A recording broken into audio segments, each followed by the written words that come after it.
Good afternoon, everybody. I think OBS is doing what it's supposed to be doing right now. That's good.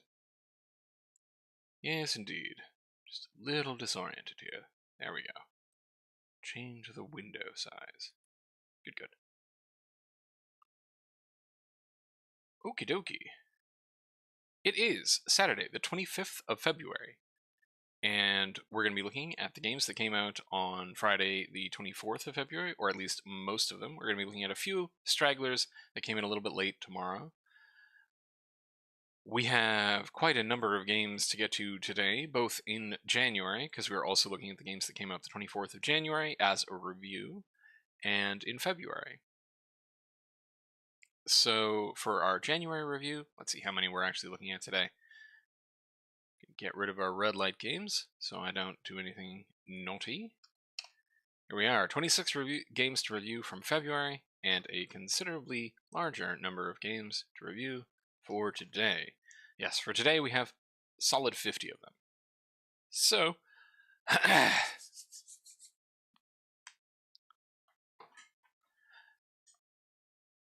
get a drink, stretch your neck out a bit, and relax, because we're going to work our way through this slowly and unhurriedly. Okay. I think we had some interesting ones for today. Yes, we do. We have Forspoken, which was the rather notorious game that came out last month, and sort of disappointed a lot of people. But we're not going to start with that. We're going to start with Space Dog. Space Dog. I don't remember Space Dog. Actually, I need to separate stuff and slightly reframe things. Here we go. There we go. Doo-doo. There we are. Alright.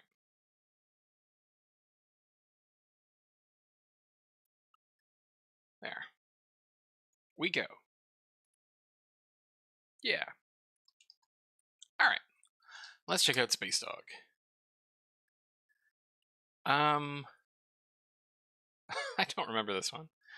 Oh, right, because you don't actually play as the dog. There's just the little dog here. This is by Sweetie Boy, the people who did the Medusa game, if you remember that from our review for yesterday. Space Dog had no reviews day of. It still has no reviews. I estimated it would get one, so yeah, I don't know what to say to that one. I slightly overestimated it. All right, next game is Catoys, which is this cute game where it's a little, it's a side-scroller game where you're a little cat tortoise. You're a cat with a tortoise shell, I guess, and you have the portal powers. Anyways, unfortunately, it had no reviews and got no reviews. I estimated it would get 2, so yes, I think it's difficult to understand exactly how in trouble puzzle platformers are on Steam these days. Very, very tough genre. All right, next game is Sandbox War Dispatch. Oh right, it was this little single player RTS game that was very complicated and a bit confusing. I seem to remember I thought this one was a heartbreaker. It looked like one person had spent a long time making it, and maybe had not playtested it with other people very much. It had no reviews day of. I estimated it would get to 2, and it did not get any. It's still at 0. So that's a bit of a bummer. All right. Next one is Stella's Pointless Castle Awakening. I do not remember this one.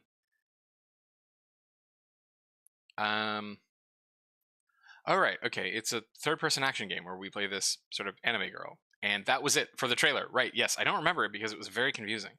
It had this very short little trailer where you just fall in a hole. Like, you get attacked by a monster from above, and then you fall in a hole. And that was it. That's the whole trailer. It's very strange. It had no reviews day of. I guess it would get to 3 because I thought that the girl was pretty, and I thought the capsule was pretty good, but I was incorrect. It got to none. All right. Moving on to Liar's Race in Lost Ruins. Can't remember this one very well. Oh, right. This was a multiplayer little maze game where everybody was this sort of weird little Roomba robots.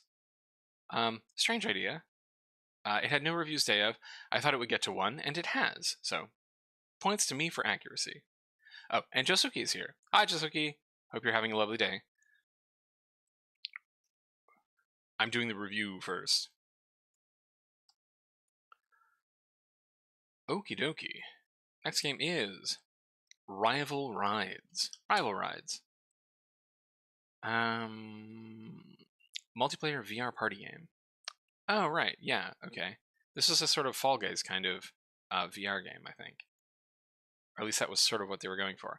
I thought it was extremely high effort. And I can't remember why this one did badly. But it did. It had 4 reviews day of, and it seems to have lost them. I think some of the reviews that we were looking at were others. So, yes, they only have 2 Steam purchasers, and then they have 10 reviews by other people. Meaning, like, they were games that, keys that they gave out for free. Yeah, that's a bummer. It does look really well made. Alright, moving on to The Dark Side of Mars. A survival horror game where you need to find your way through a maze. Okay. Right. Another rather uncommunicative trailer, I would say. This game had no reviews day of. I estimated it would get to 2, and it did, putting it in just barely into hamburger tier. They've probably made a couple $100 off of this one. Yeah. All right. Next one is Metal March, beginner's experience. Ooh, I don't remember this one either. Man, my memory is not particularly good today. I have not had a lot of sleep, so do not expect particularly large quantities of coherence from me today. That was kind of cool. Did she just teleport you and your board game to like another location? That's a cool animation. I do not remember this at all, though. Turn-based strategy situation game that combines chess with a CCG. Huh. Interesting. All right. I think the store page may have been completely revamped because I have 0 memories of this.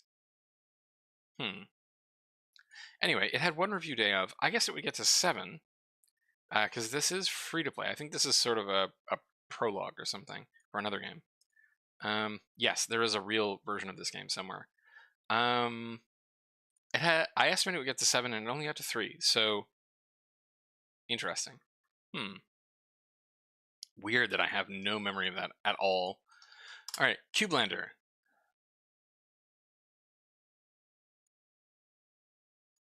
A tower defense game where you play as a little cube, I think.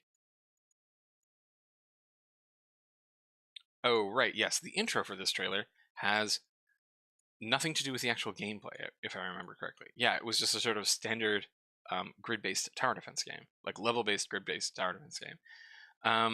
It looks like it has lost reviews, so I think, again, this is just a change in the number, how I count review types. So yeah, it had 2 other reviews.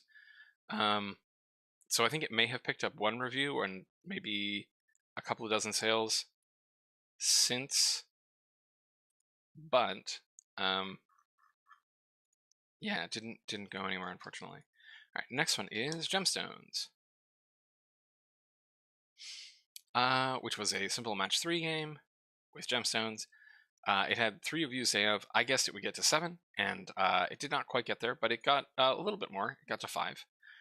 It is free to play, though, so if you want to check it out, you can. All right, next one is Gummy Dummy Battles. Gummy Dummy Battles. Right, which was a weird sort of battle simulator where everyone is made of sort of goo and is all floppy and stuff. Right. This one had 3 positive reviews day of, and I estimated it would get to 10. It hasn't gotten there yet, but I still think it's probably going to get there eventually. It is currently at 6. Interesting. All right. Next one is Hexagon Puzzle Blocks. This one I do remember. I thought this was a very cool little puzzle idea, and I think they've improved their trailer.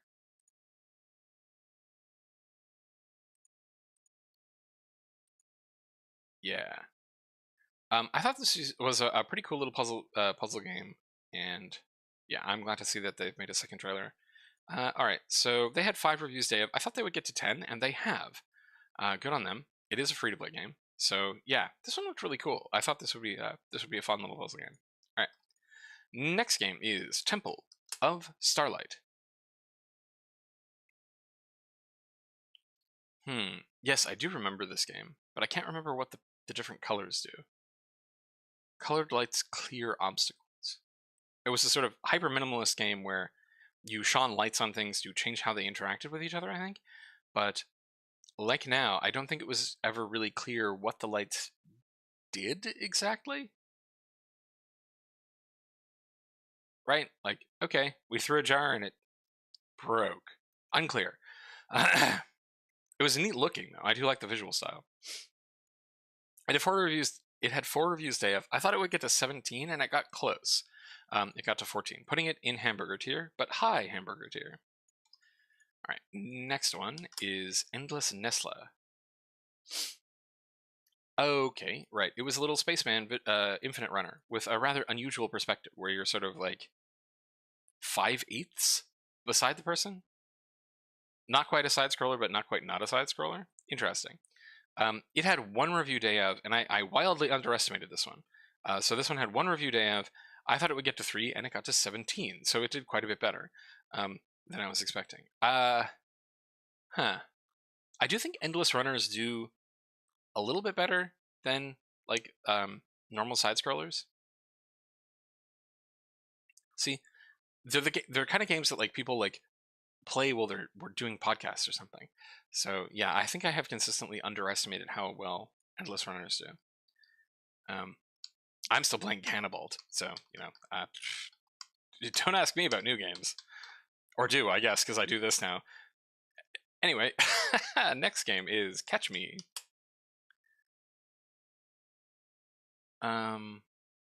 Right, which was side-scrolling tag with grannies. I remember this one. This was kind of cool. It had a very cool little trailer, and it was a multiplayer tag game where you were doing parkour. I thought that was cool. It had 37 reviews day of. I thought it would get to 53, and it got to 17, meaning a lot of its early reviews were from non-Steam purchases. So that's kind of interesting. It looks like it may have only had 14 reviews day of, so they did go up a little bit, I think. But right, this was a game that came out of early access, right? So it was an early access, which meant that I was still overestimating early access games, I think. Yeah, and I think I did the same thing with the next game, which is Walian, Unexpected Guests. Right. Yes. I'm still disappointed that this one did not do better because I thought it was so funny. It's this little sort of third-person action adventure puzzle game where you're going around inside of like your whale robot friend. Your friend is a robot whale. I thought it had a really cute little style, and I really like the character designs and stuff. But and so because of that, I thought it would get to 100 sales or 100 reviews, but it has not. It has unfortunately only gotten to 19, putting it in silver spoons here, but just barely over roughly $10,000 in income. So that's a bummer because I thought this one looked really, really cute.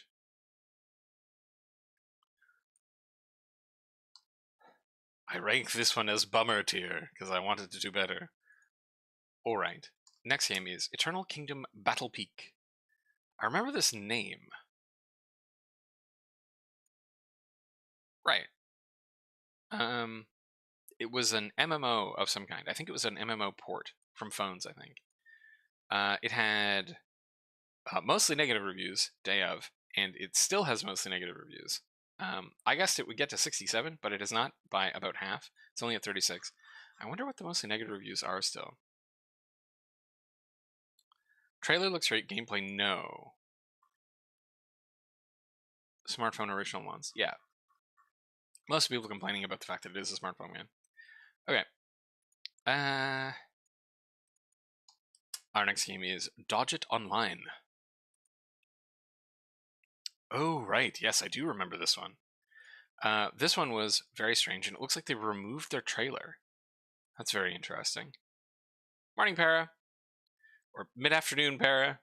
Right. I do remember this one. This one's very strange. You're a ball that can hop, I think. I remember being very confused by the trailer because it was very unclear what you were trying to do. It looked like there were a variety of different game types. You're like able to multi-jump infinitely. And hypothetically, it was an online game, but I think the trailer had no other players playing. Very strange.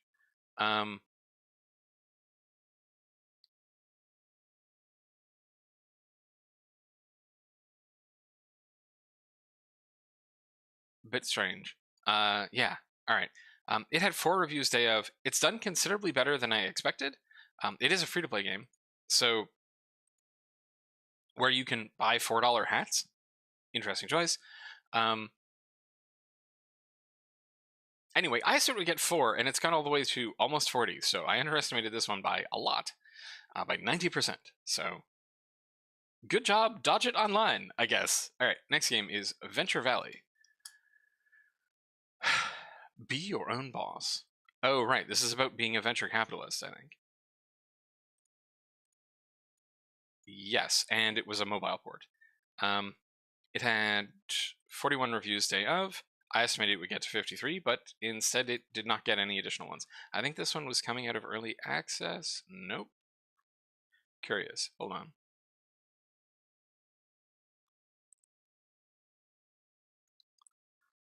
Oh, yeah. Okay. I do think that this was coming out of early access. Did this have an early access period? Yes, it did. So, as expected, early access games don't necessarily get a bump when they come out of early access. I guess especially not free-to-play games. Interesting data point. All right. Moving on. Next one was Gnome Online. Innovative, real-time, fast-paced PvP sandbox MMORPG. Right, it was a little crafting MMO. Huh. Was it coming? It's still in early access, so it was doing pretty well that day. Yeah, it had 60 on day of. I guess it would get to 83, and it's almost gotten there. It's at 77. So, solidly into Silver Spoon tier. They've probably gotten between $22,000 and $30,000, somewhere like that.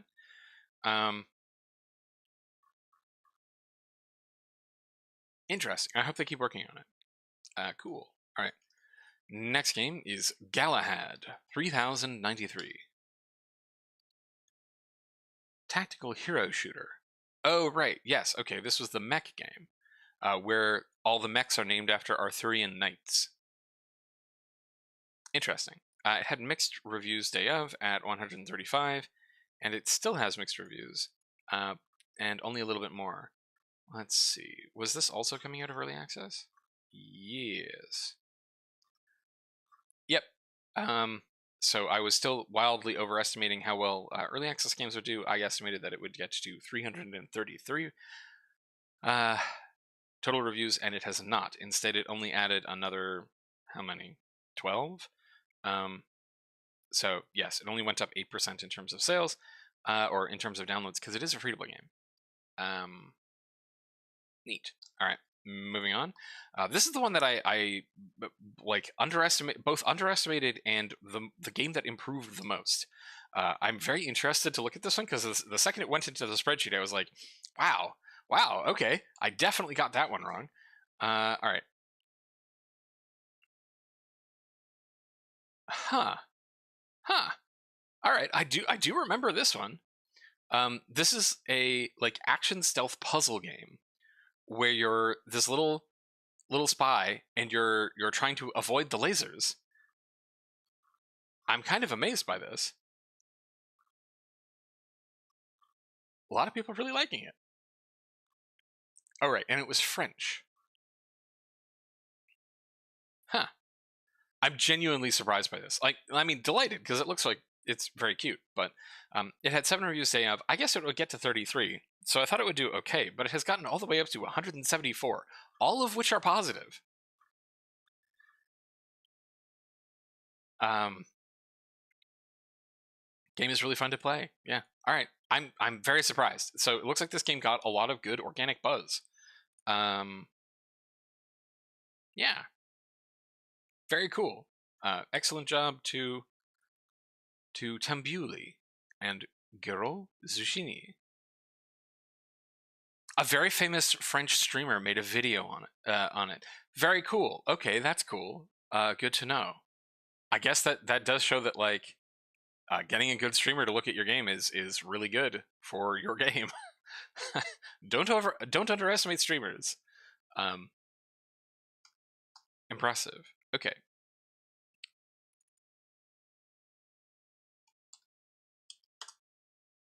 All right. Our next game is Mahokenji.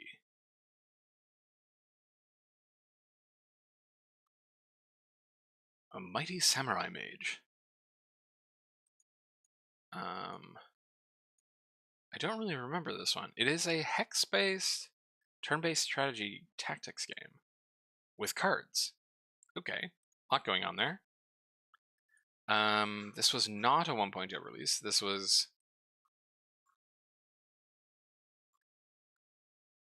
Yeah, alright. A lot of people enjoying themselves. Some complaints. But it had 56 review days of, but it had tons of followers. So I estimated it would get to 200, and I underestimated them. They did considerably better. They got to 234, putting them solidly into Silver Spoon tier. I don't know if the success is enough for this much game. I hope it is. And I hope that it keeps selling, because it looks pretty cool. Yeah, so they...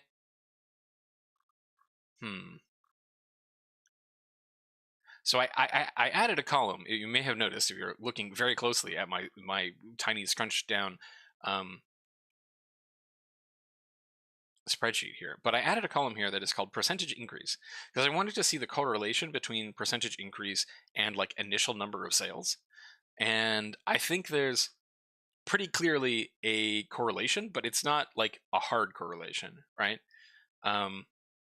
But basically, you're more likely to make more of a percentage of your sales later in the month if you have sales to begin with, right? If you're down here with the people who did not make many sales at all, you're probably going to have a lower percentage increase. Interesting.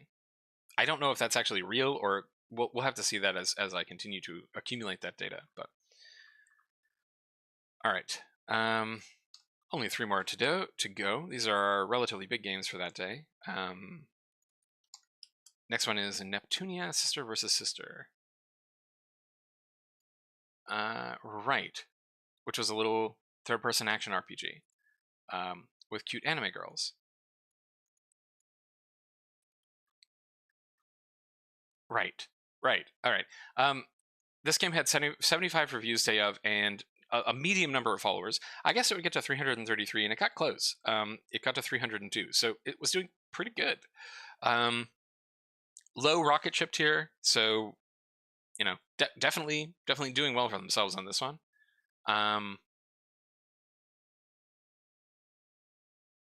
Looks like it's about 25 hours long, 22 hours long, something like that. Very cool. All right. And then we get to Forspoken, probably the most notorious game from that day, which was the large game from Square Enix that disappointed a lot of people, unfortunately. It had a ton of followers. It had 1,467 reviews day of. But when I guessed that it would get to 10,000 reviews, I was considerably off. It only got to 3,210. So, to be clear, that still puts it in Diamond tier. They've still probably made $6 million off of this. But this game was in development for a long time. It was a large production. It is a AAA game.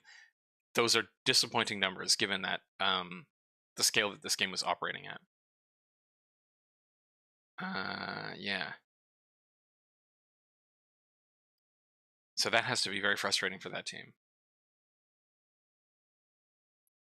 Okay. I do wonder if they'll be able to pull it around with updates, right? Because we've seen people we've seen people do that before, right? No Man's Sky came out to notorious backlash and then was able to pull it around until now. When you mention No Man's Sky, everybody's like, yeah, but it got good. I think it got good with a considerable amount of effort on their part. So I wonder if the Forspoken team is going to try and do that, or if they even can, because it is a kind of different kind of backlash, I think. Anyway, our last game is also one that I underestimated quite considerably, and it's called Warlander. And curiously, I don't remember this game at all. I can't associate the name of this one to what it is. Oh, but now I do remember it. It was a sort of For Honor style hero storming the castle kind of game. Hack and slash MOBA.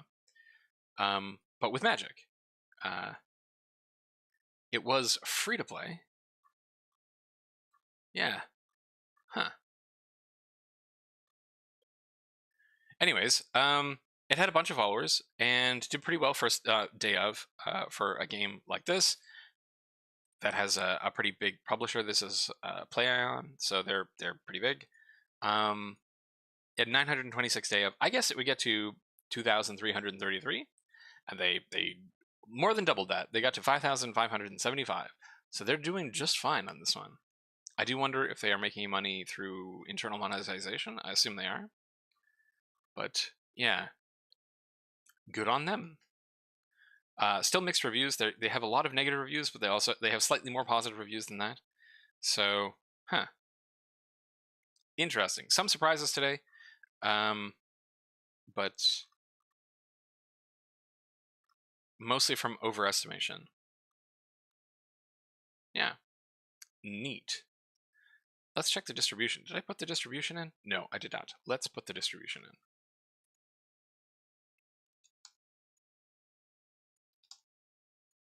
And I'm looking for V. Wait.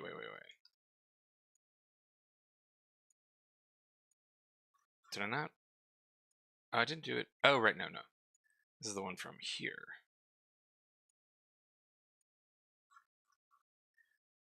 Yes, let's put this distribution in, though I am going to have to shift it around because I did add an additional column.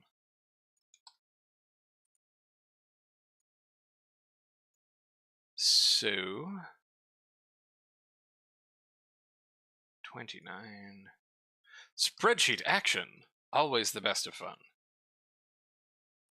Okay, and then this needs to be 29. But not you. No, it's V. There we go. Apparently, I thought three games that were going to be cat tier ended up not cat tier. Huh. So I think several games that I thought were cat tier ended up hamburger tier. Yes. And then several games that I thought would be hamburger tier ended up in glass of milk tier. So I'm still consistent. I was still consistently, at this point at least, overestimating the tier of game. I wonder if I'm going to improve on that, or if I'm going to remain roughly the same accuracy. All right. Well,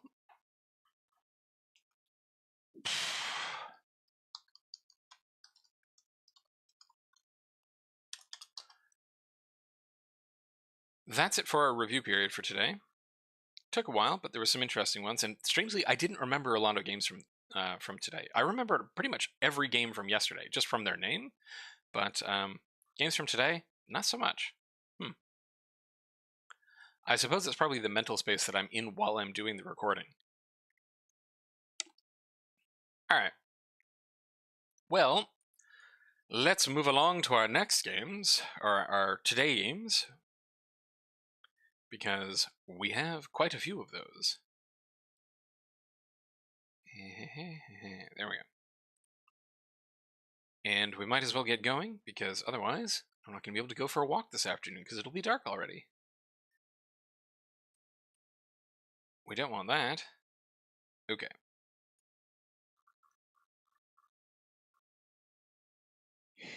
Here we go. Oh, I'm going to need the SteamDB stuff. as well. There we go. Okay, our first game today is Speedrush, which has gathered no reviews, is on sale for $4.99, is developed by Steve Studios and published by the same.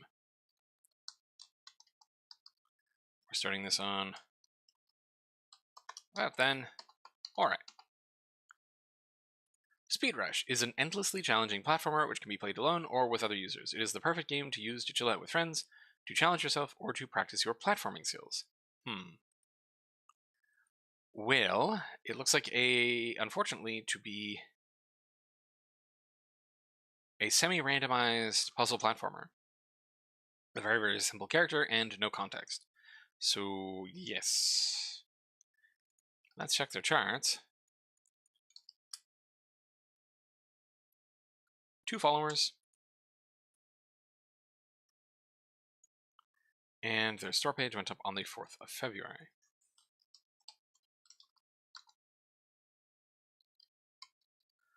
Oh no, did I delete all of my... Did I delete all my math cells? I deleted all my math cells. Oh, nuts. Okay, hold on. There we go. Kind of? Hold on.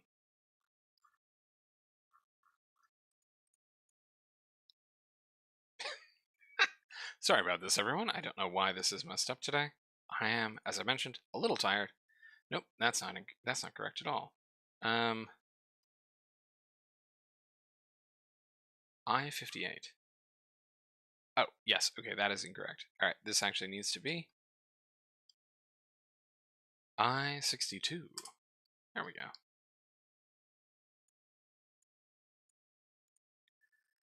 Cool.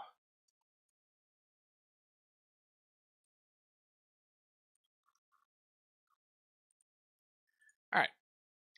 So, unfortunately, I think I am going to guess for zeros for this one. I hope they do better, and I wish Steve Studios the best of luck on this one, but a puzzle platformer with a character that doesn't look like anything, I think we'll struggle on right now. So, best of luck. All right, moving on to Stack Machines, which has picked up no reviews, is on sale for $15.49, and is developed and published by Up Development Limited. Up Development Limited. Interesting. I have not heard of this one before. Alright. Push and pop your way through Stack Machines, an open-ended puzzle programming game. Use a variety of modules to read, transform, and output different input sequences. Optimize your solutions for size, module count, speed, and cost effectiveness. Huh, interesting. This is definitely in the sort of Zachtronics sphere of games. That's interesting. They don't have programming in their tags. I think that may not be great. Huh. No reviews. Let's check their charts. One person is playing it. And they picked up a few followers from the 13th of January. I'm surprised. Programming games often do quite well. There's not very many of them because they're an enormous nightmare to make. This does not seem to have had a big marketing push or have been marketed for a very long time. It is a pure abstraction, but even so, I'm surprised that this did not get more traction. Huh.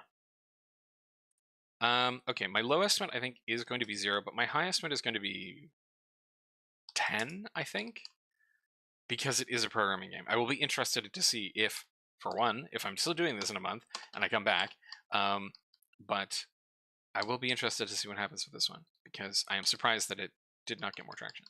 All right, moving on to the Janus Problem, which has picked up no reviews, is on sale for $11.04, down from $12.99, developed by James Drecker and published by Flying Circle Games LLC.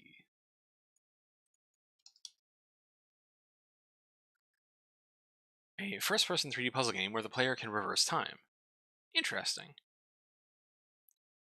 Okay, we have a very Portal-like setup where we're picking up boxes and putting them on pads, like extremely Portal-like.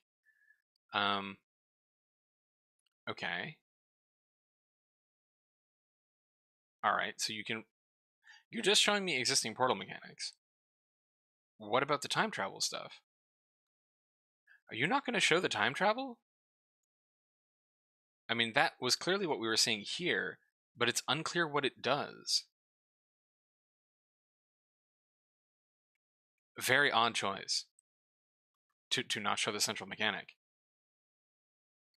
Players can create time marks, which, when recalled, cause objects to move back to their position at that time. Players also have the ability to place time locks on different objects which preclude them from reversing. But you don't show yourself doing that. What a bizarre choice as far as trailers go. Okay, really odd choice there. One person played this, and the store page went up a while ago. Went up on the 23rd. Weird. Very weird choice. Only 9 followers, because again, they don't show off their central mechanic. How strange. Very odd. Gosh. I'm gonna say low estimate 1. I think my high estimate is gonna be 1. Yeah. Weird. Very odd choice, James. Gotta show the mechanic. I think. Yeah. Alright. Moving on to our next game, which is called Video Game Trivia. That's kind of what my stream is. Video game trivia. All right. Picked up no reviews. Is on sale for $1.16, down from $1.29. Developed and published by Load Up Games.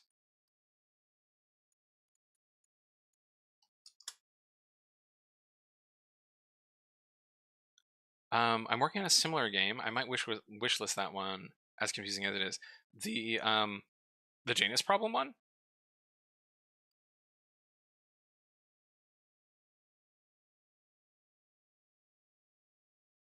How well do you know your video game trivia? Challenge yourself or have a video game trivia night with friends and family.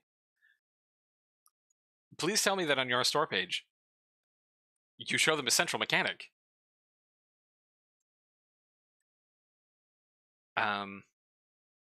Okay. Challenge yourself or have a video game trivia night with friends and family in party mode.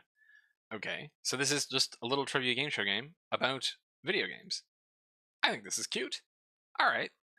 I can also kind of see why it's probably not getting a lot of traction, but I do think it's cute.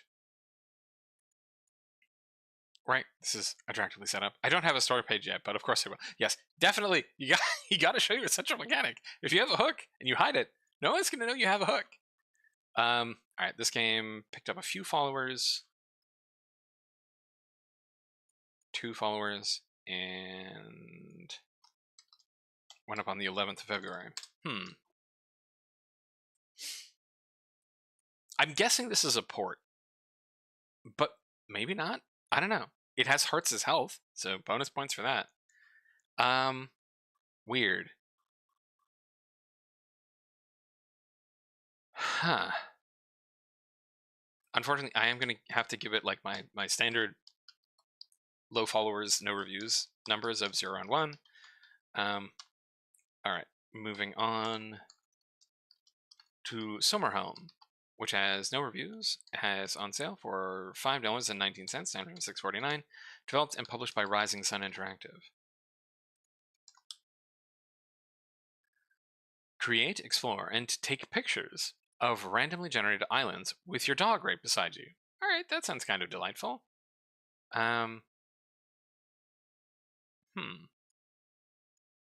Okay, picture taking game. There's a cute dog. I approve. Photography based island generator.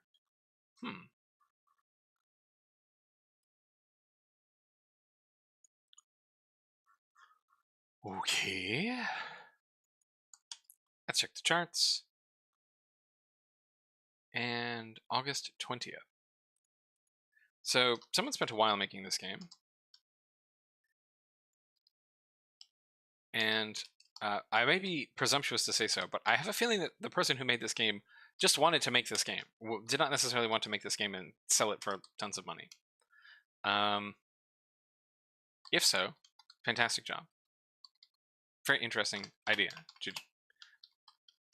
But yeah, I like the vibe, but I do not think that many people will want to buy it, unfortunately. All right, moving on to our next game, which is called Man 3: The Social Media Wars. Has picked up no reviews, is on sale for $19.49. Developed by K-Man Studios and published by the same. Join Daniel and Calvin as they create drama and fight media personalities. This is a 3D fighting game with a fully 3D environment. Okay. Coming soon. K-Man Studios. It's not coming soon. You released it.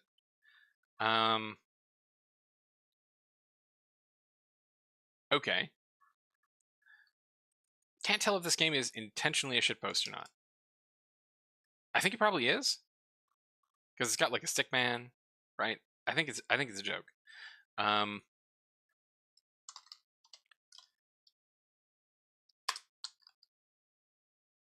think. I don't know. Am I being mean for saying that? I don't know.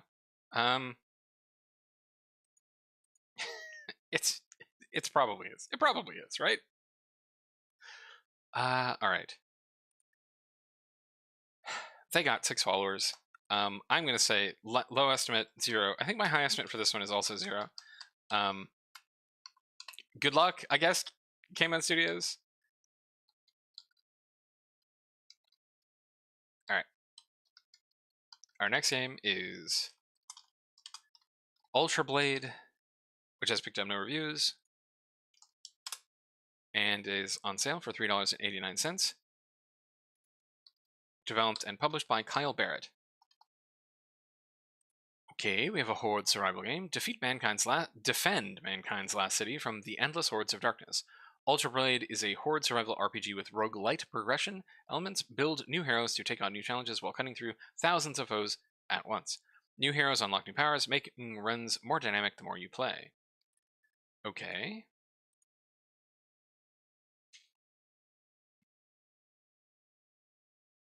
Huh. Alright. The visuals aren't bad. Looks like a relatively complex environment for a horde-like survival game. Like there's a lot of obstacles. Also, it looks like you're attacking intentionally, not necessarily auto-attacking. No, I think you are auto-attacking, but you auto-attack in the direction of your movement. For the guy with the sword, at least. So, interesting. It's in early access, but no reviews. Did you market this game, Kyle? Does not look like it, unfortunately.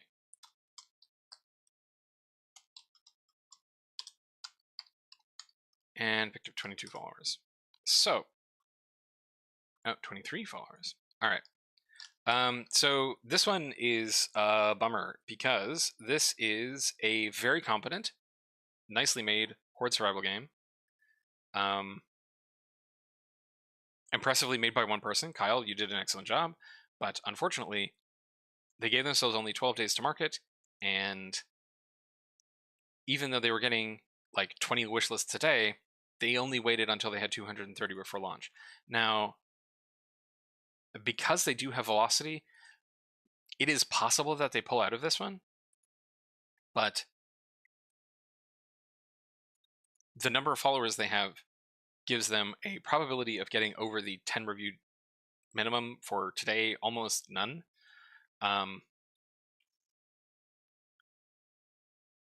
Bummer, because it looks like Kyle put in a lot of work on this one. Okay, my low estimate is 1, but I think my high estimate is 6, I think. And they could very well come in and just have 1, unfortunately.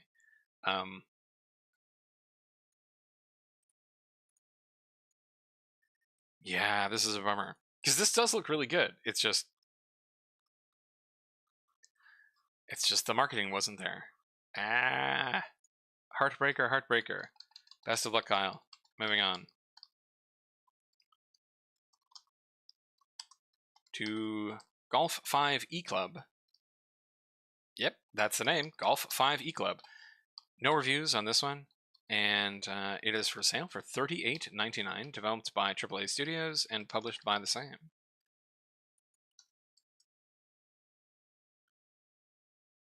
All right, it's a golf game. It's a virtual reality golf game. Yep, virtual reality golf game where you can, I guess, modify the terrain. That's kind of cool. Let's check their charts.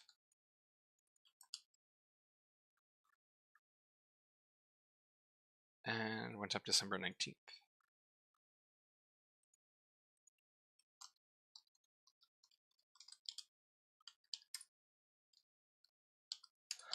Huh. I wonder whether or not the golf fandom overlaps with the owns a virtual reality headset fandom very much. Like, I don't know. Have they made other golf games? AAA Studios, what have you done? Nope, this is your only game. Huh. Well. Alright. My low estimate is going to be 0. I think my high estimate for this one is going to be 2. I mean, I guess I wouldn't be surprised to come back and see this one having more, I guess? I don't know. How well do golf games do? I haven't seen any. This is my first golf game. So there's not a ton of them. But also, it doesn't look like there's a lot of interest. So yeah. Yeah, I'm going to leave my numbers at this. I will accept the egg on my face if I am incorrect when we come back and look at this one again. All right. Moving on to Shenanigans. That's a good name. All right. No reviews. On sale for $5.51, down from $6.49. Developed and published by Benevoland.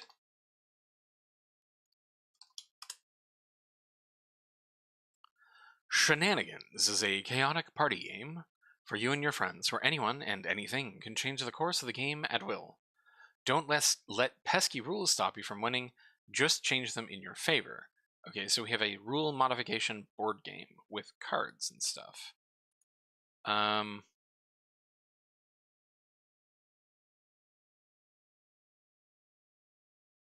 Okay.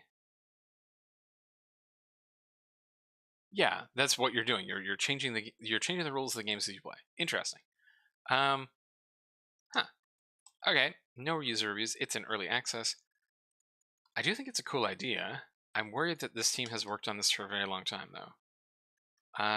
They had at most 5 people playing this at once. Nothing on Twitch. 8 followers.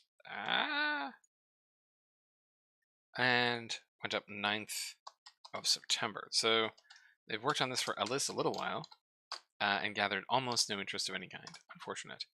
Yeah, I have to guess that not many people will play this. Again, it is a multiplayer game, and if you wanted to play this, you would have to bring everybody to the table and get everyone to buy that game to do so. Best of luck, Benevoland. Alright, next game is Bebok Invasion. Bebok Invasion has no reviews. It's on sale for $8.99, developed and published by MediaComp. Okay. In Bebok Invasion, you find yourself in the middle of a space invasion and have to fight hordes of enemy Beboks. What's a Bebok? I guess they're whatever these things are. This is a retro shooter that takes you back to the nostalgic times of classic arcade games. The game offers as many as 54 different maps, divided into 6 chapters. Okay. But are you always fighting the same little round purple guy enemies? Oh, nope, sometimes the purple guys are actually red. This looks like a Murdering Grimace game. Do we see us doing anything else? Okay, we've got spikes to jump over, coins to collect. And then we just stop there. All right, cool. They have a demo. Good on them. They have 1 GIF, but a very simple store page. Let's check their charts.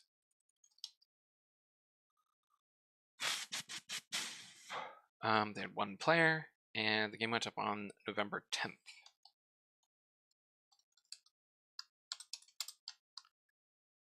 picked up 7 followers, so not very many. Unfortunately, I don't imagine this one's going to do particularly well. It looks competently made, but with so small enemy variety that I do think that there's maybe a bit of a problem there. I think people really liked Contra and stuff because it got so bananas, right? Like you start out shooting army dudes, and then the aliens come in, and it gets really crazy. All right, best of luck media comp. Moving on to In the Building HAMSTERS. No reviews. On sale for $155, down from $259. Developed by Laush Dmitry Sergeyevich and published by Laush Studios. In the Building HAMSTERS.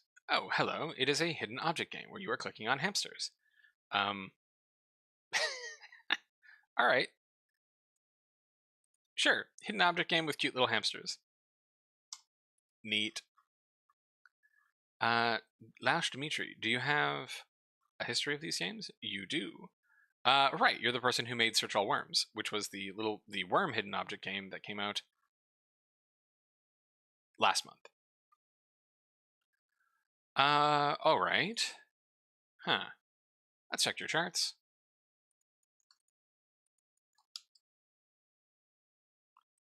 Three-hour peak. And picked up 7 followers as well. Went up on the 10th. Whoop, that's not correct. The 10th of February, or 210. There we go. Okay. I'm going to say low estimate is 0, but I think I'm going to put the high estimate at 3 because they did get 3 on one of their games. All right, best of luck, Laush Dmitry Sergeyevich.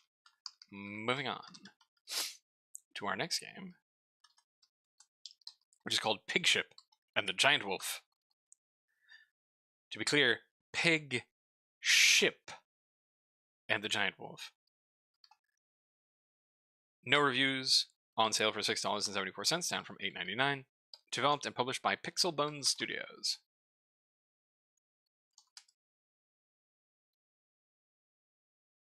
PigShip and the Giant Wolf is a classic shoot-'em-up with 8 BTIS monochrome aesthetic. Cross the 6 worlds of enemies and defeat the Giant Wolf to save your brothers. Okay, and there is a spaceship that looks like a pig. That has battle damage. That's cool, I think. And yeah, this is an old school kind of early Game Boy aesthetic, though definitely not dealing with the limitations of early Game Boy. Really, actually, quite nice visuals on this one. I like it. Requires a controller and no reviews. So, probably not a game that will set the world on fire from its premise, but interesting that it got so little traction. Alright, went up February 2nd. Not a ton of time. Picked up 15 followers. So not a terrible followers per day on this one. Not great. Could be better, but... I don't think that they did much promotion on this. Again, it is a side-scrolling 8-bit shooter. It probably would not have like wildly taken off, but this is the kind of game that could sell a couple of thousand copies, I think. But it does not look like it's going to because they did not market the game very much. Unfortunately, I have to give it the low estimate of 0 and 1. Though I would hope I will be wrong. Best of luck, Pixel Bones. Moving on to our next game, which is Larry's New Wheelchair. No reviews on this one. For sale for $4.99, developed and published by Pepe33.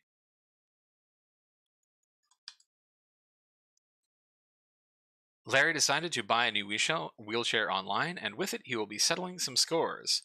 Oh.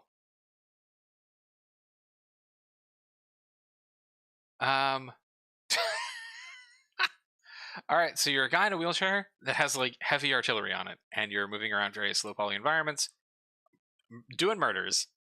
Alright, Pepe33, have you made anything else? No, this is your only game. Interesting choice. Choices were made on this one. Okay. A couple of people played it, picked up 3 followers from the 3rd of February. Okay. Well, I'm going to give this one the low probability as well. Best of luck, Pepe. Moving on to our next game, which is called My Time. My Time has no reviews. It is on sale for $1.29, and it is developed by NAA Games, or possibly NAA Games. Hard to say.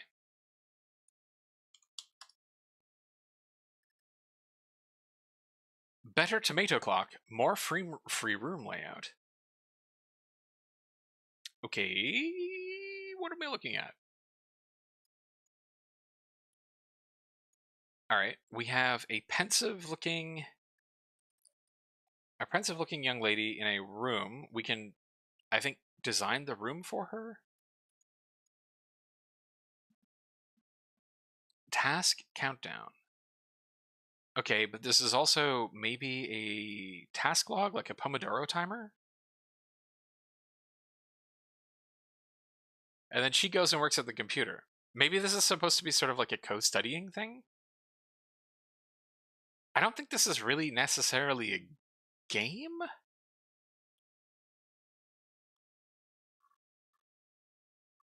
Is an idle game. It provides a comfortable environment and a perfect timing tool to help you focus on your work and study. Okay, so this is really a Pomodoro timer, but you can build this little room for this little anime girl who works with you. I don't know. That's kind of cute. I don't think I would use this, but it is very cute. Let's see. It went up January 24th. So yeah, I think someone did actually think about this one quite a bit. 5 followers. Again, gonna give 0 and 1, but funny little idea. All right.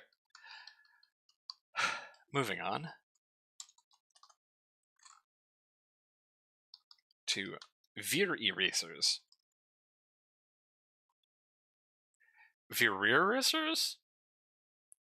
No, I think I had VIReRacers? I don't know. I have no idea how to pronounce this one. No reviews, on sale for $2.59, developed and published by Dev6156.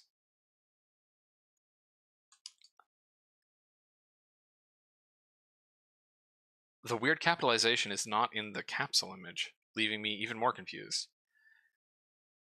This game is a fast-paced, colorful hover racing game. Customize your racer to and complete races on variety of different tracks across 2 different game modes.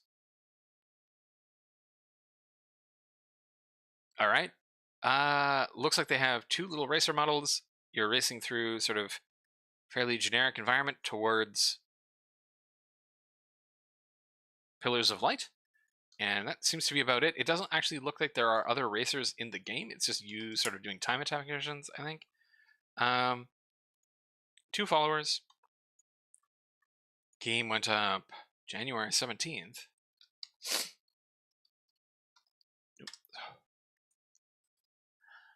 So, I am also going to guess 0 and 1 for this one. Okie dokie. Next game is Jash. Also no reviews, on sale for $6.69. Nice. Developed by Chuck D Games, in brackets Sebastian, and published by Chuck D Games, no brackets. Let's see what Jash is. A side-scrolling shoot-'em-up, original with beautiful 3D graphics, intense and a little wacky, in line with classics such as R-Type, but with its own style to make you live an adventure full of fun. A special spatial adventure, but not only in space and not only a shoot-'em-up. Okay, what else is it? Alright, looks like you can be on the ground sometimes. And sometimes you will be shooting robots, I guess. Robot dinosaurs. Okay. Looks like you have like a charge shot, sort of like Mega Man.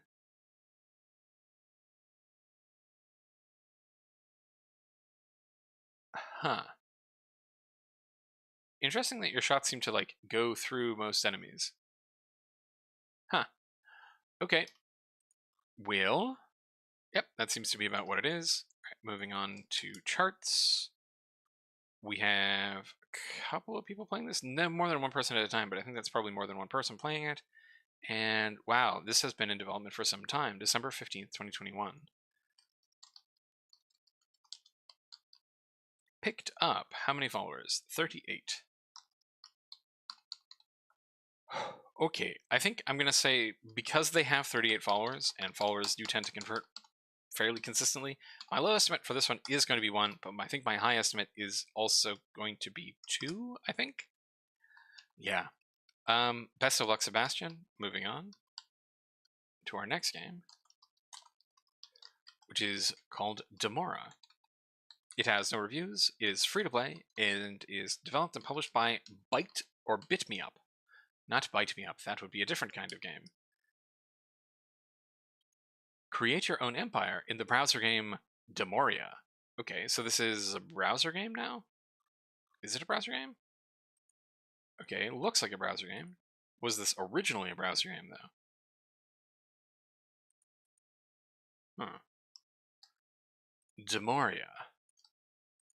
Do you exist elsewhere? The browser game Damoria is an online game. Okay, so this is a Steam version of a browser game.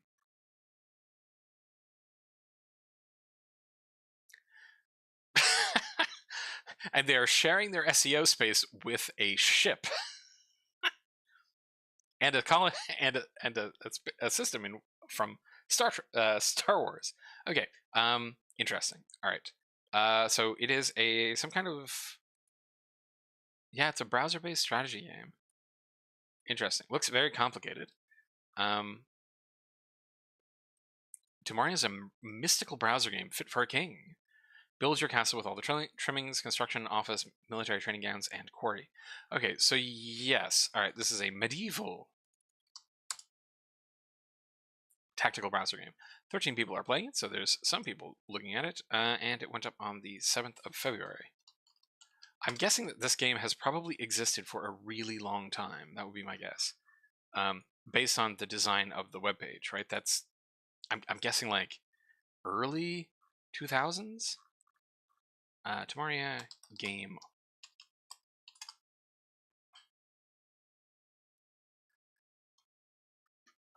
Okay, we have a YouTube video about it from 2010. Damoria video game. More about Damoria.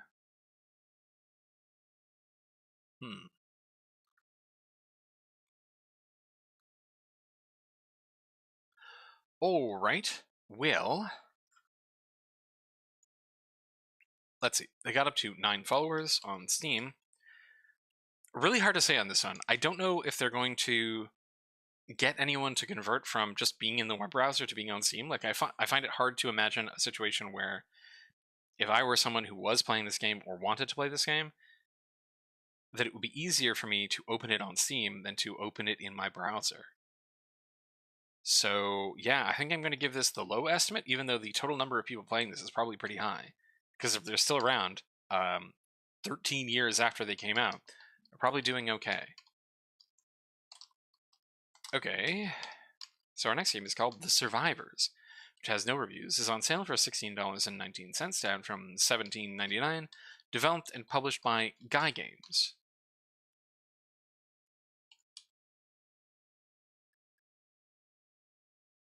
Missing a T here. So, He Survivors is a game in an open world populated by zombies and fantastical rebels, but also survivors helped craft and base building. Missions are to be discovered. No period. Okay, I would categorize this description as somewhat rushed.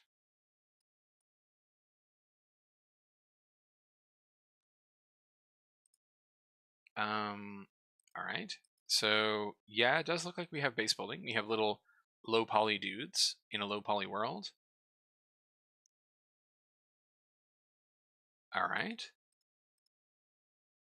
You can turn on lights. That's nice. Always good. And is that all we're going to see for the trailer? Yes. Okay, but they have lots of trailers. So they do have going out on scavenging missions. End rescue civil mission. Curious.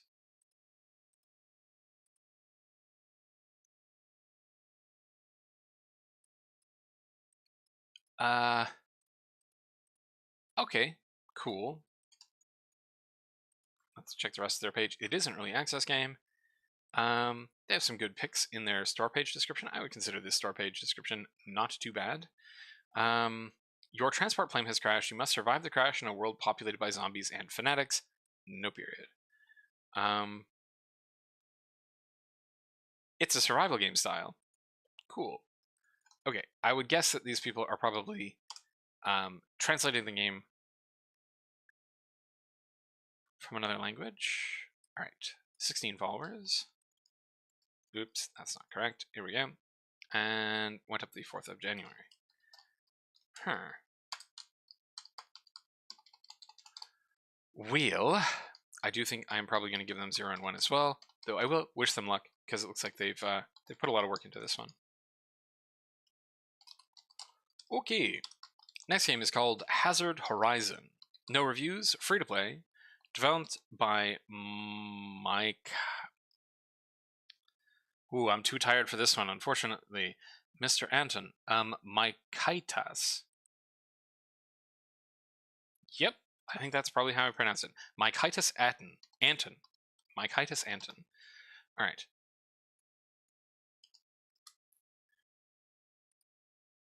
Hazard Horizon. Distant future. You are on a damaged space station with an unknown creature and dozens of panicked people. There are not enough resources for everyone, so you'll have to work hard to survive and escape from this place. Okay, and we have a trailer where we are a little low-poly guy. The environments look like they are voxel created. They're made with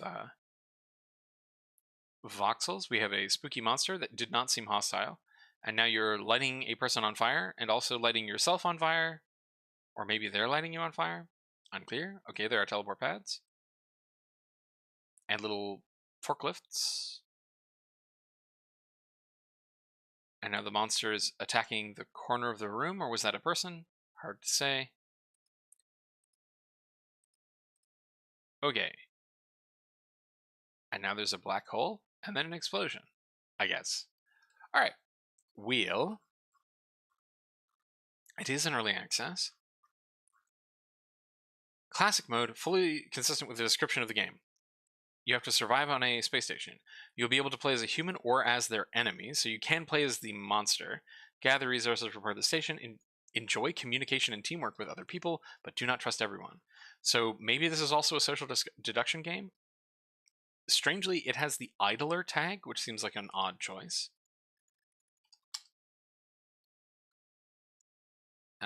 7 followers. And on the 11th of February. Okay, it is free to play. But unfortunately, the launch window, the fact that it has no followers, I'm again going to put 0 and 1. I do feel like I'm very repetitive on a lot of these ones, but if you're going into your launch window with less than 100 followers, like, you're really going to struggle a lot, I think. Unless you have some other like marketing activation system like Discord or a mailing list or something. But in that case, I would still expect people to be following you on Steam. So yes. All right. Our next game is called Boom. It has no reviews, is on sale for $7.79. It is developed and published by H. Ibrahim Panekli.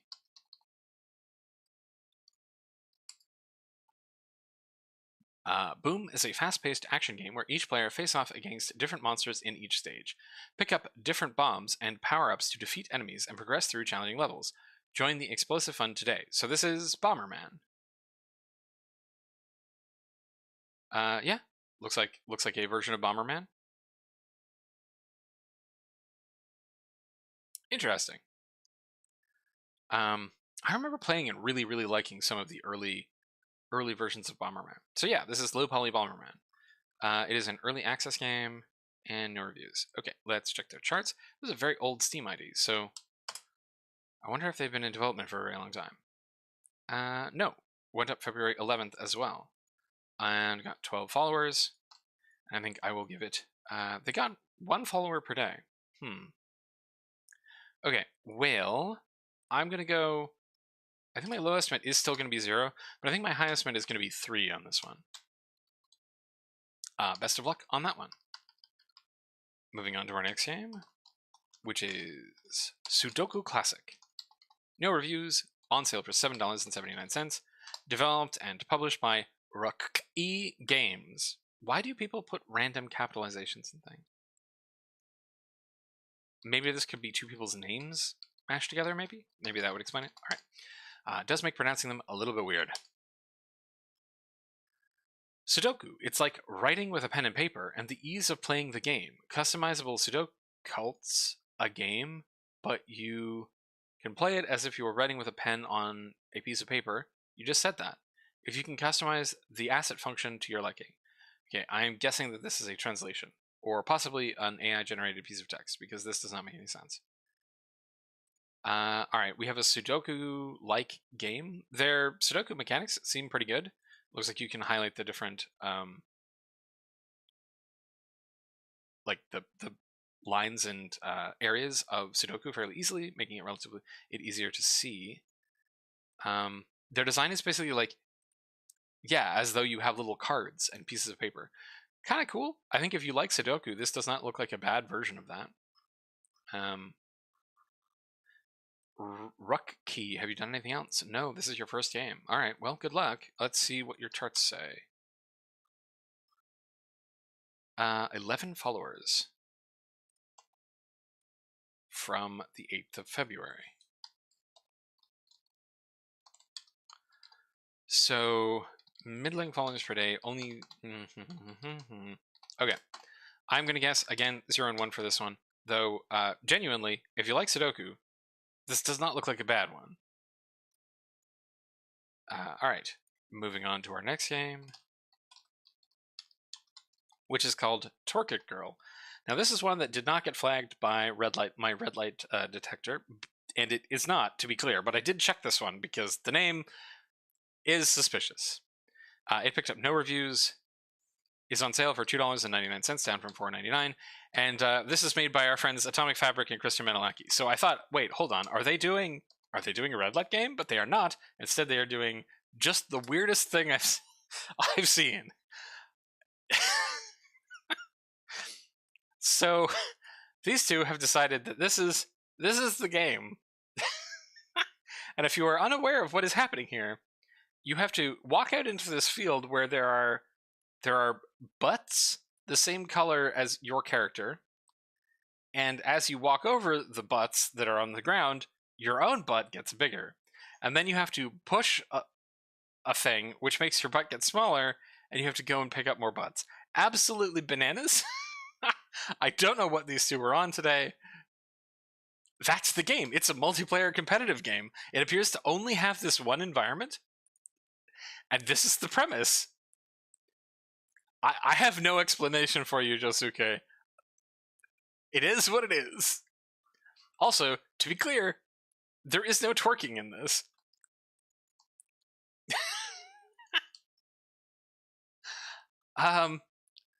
They got 3 followers.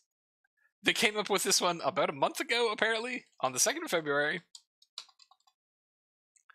And yeah, I'm gonna give them 0 and 1. I don't know what to say. All right, see you guys later, I guess. Okay. Well, we are out of the no review section, which was 27 games long today. So quite a few games got no reviews today. I think in terms of percentages, it's pretty bad today. Let's see. What do we have in terms of percentages?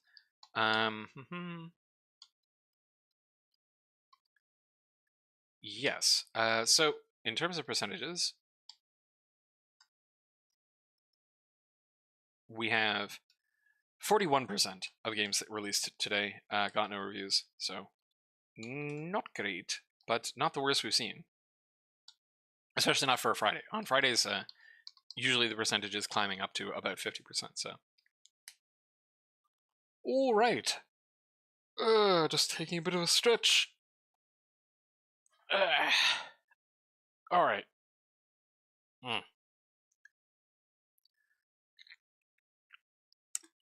Strong way to end the no review section of our program. Okay. Our next game is Shong. which has picked up 1 positive review for a total of 1. It is a free-to-play game by Raven Blue Studio.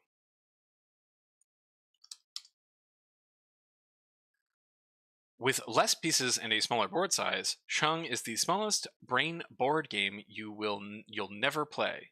I mean, some people have played it. Blue is victorious. They got Shonged.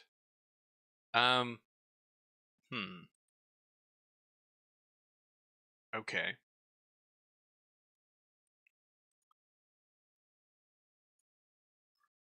Weird choice. Shong is a chess-light, a simple take on the abstract strategy genre of games. Here you take control of 4 lone pieces and attempt to Shong your opponent. How do you Shong your opponent? You trap their king or move your king to the other side of the board. Sounds simple, there's a twist. Every time you move a piece, the piece will flip between 2 movement patterns. Alright, there looks like there's some considerable complexity here. I do think that this would be a challenging game to market because this board game is incomprehensible, right? Like this board tells us nothing about how this game works. Which piece is selected? Which player is playing right now? Like, is this red turn's or blue's turn? We don't know. What can they do? What can all of the other pieces do? Are any of them threatened? Which one is important? None of this information is visible. I'm sure this game is cool. It certainly seems like the kind of game that people would be like, yes, we've created this cool game that is a lot of fun to play. Because I'm betting this is a lot of fun to play. But in terms of actually getting people to buy and play it, this display is insufficient. Like, I'm gonna say the reason this game did not sell many copies is because the UI is unclear.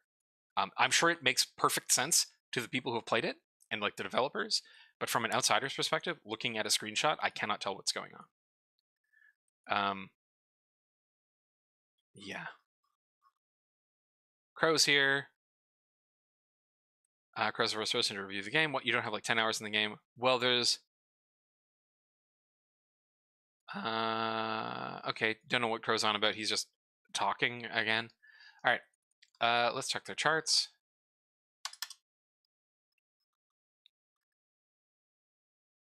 Okay, yeah, so they have been working on this for a while, at least from like last year in the fall. They picked up 6 followers. Yeah. This one's a bummer, because I'm sure this game is a lot of fun. Like, I'm genuinely sure that the developers of this game, they played a bunch of it and thought, yeah, this is very cool. And it is. And maybe they were aware that it's probably not going to sell a lot, right? They have this, you'll never play it in here. But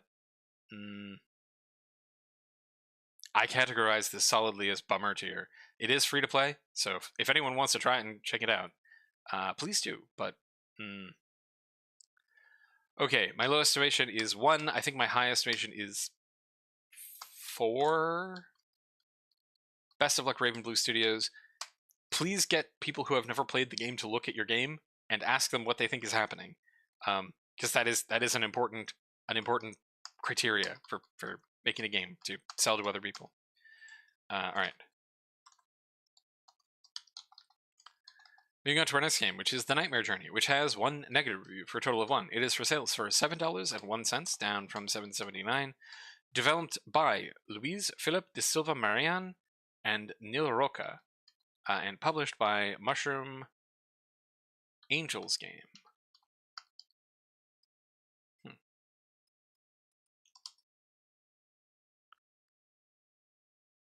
Okay, not what I was expecting. We have a dude ringing a bell. In a peculiar and macabre universe, little Arthur faces his greatest fears. Nightfall is what scares him the most. In this brief period of darkness, his syndromes transcend the limits of the psyche. Monsters are always on the prowl. Will this time he escape? Space question mark. Okay, cool art style.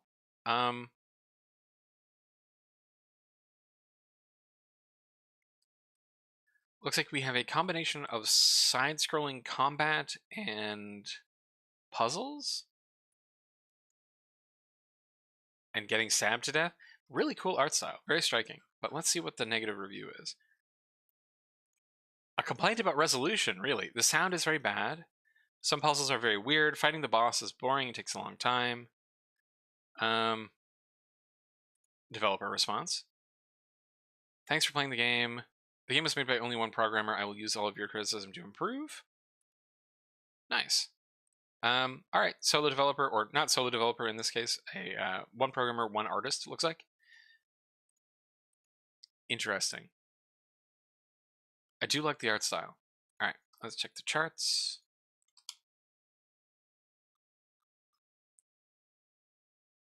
Been in development for some time, July 12th,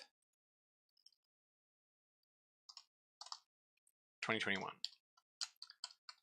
So they had some time to gather followers, meaning that they got to 139, but they did that in 591 days.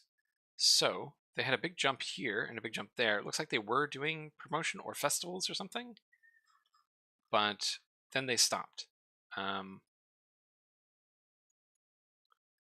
And yeah, it was very quiet from March 2020. So for almost a year, they did very little in terms of marketing. Bummer. I would guess that this is a game where, because of limited resources, it feels like they didn't do playtesting very much, and it also feels like they did not have an opportunity to do much marketing because they were just trying to get the game done, I think. It does look pretty big for a game for 2 people. Yeah. Okay. I'm going to go low estimate 1. I think high estimate is going to be 6. Yeah, best of luck to you two. Moving on to SpaceInvasion. SpaceInvasion has no positive reviews, 1 negative review for a total of 1. It is a free-to-play game developed and published by BitMeUp. Okay, so BitMeUp, what else did you do today? You did something else today.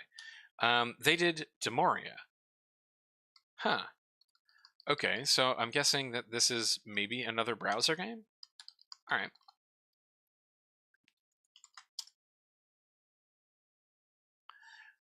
As a commander of an Imperial Space Force, you will conquer unexplored planets, create colonies, and equip your fleet for attack or defense.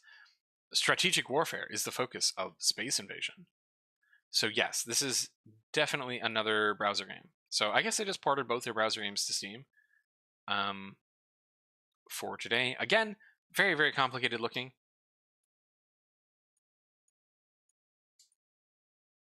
I think the art's pretty cool.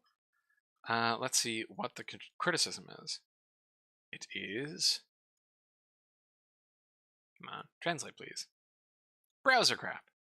Well, I mean, it's definitely browser, but I don't know if it's crap. Let's check the charts. They have some people playing it right now, with the game going up on the 10th of February. Interesting. What to guess, what to guess. I think this one did end up getting more attention than Damoria. Wait, where did it go? Stop hiding from me. Yes, so this one got considerably more attention than that one. Almost 3 times as many followers per day.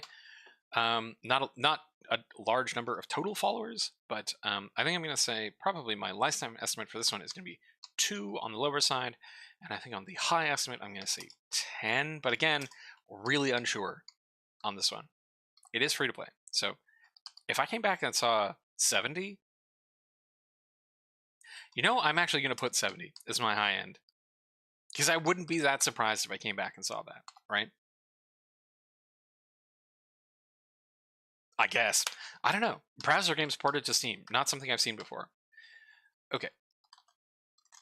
To our next game, which is Samurai Sword Edge. 1 positive reviews, no negative reviews, for a total of 1. On sale for $129. Developed and published by Uzakawan. And let's take a look. Samurai Sword is a cool and simple samurai action game. Kill 100 enemies with your stylish swordsmanship. Come on. Show me that. You are... Okay, I think this is a... Alright, you're a little samurai guy. You are stabbing other samurai guys.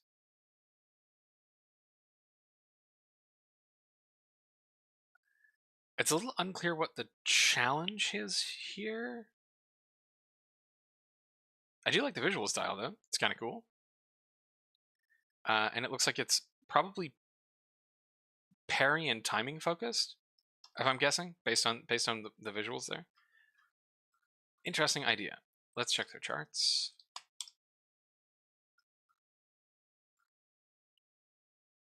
Right. Store page went up on the 28th of January. And got 3 followers. Okay. Very few followers. So, yeah, my guess is that this game was just... Nope, they didn't tell anyone about this one. Let me just double check. Always interesting to check my assumptions.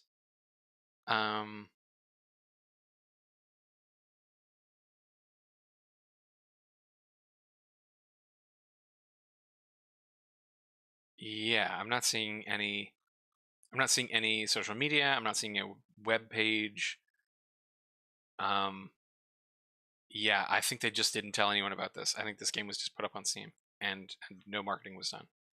That would be my guess.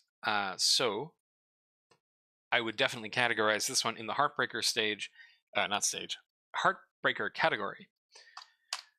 Yeah, my lowest estimate for this one is 1. I think my highest estimate for this one is 6.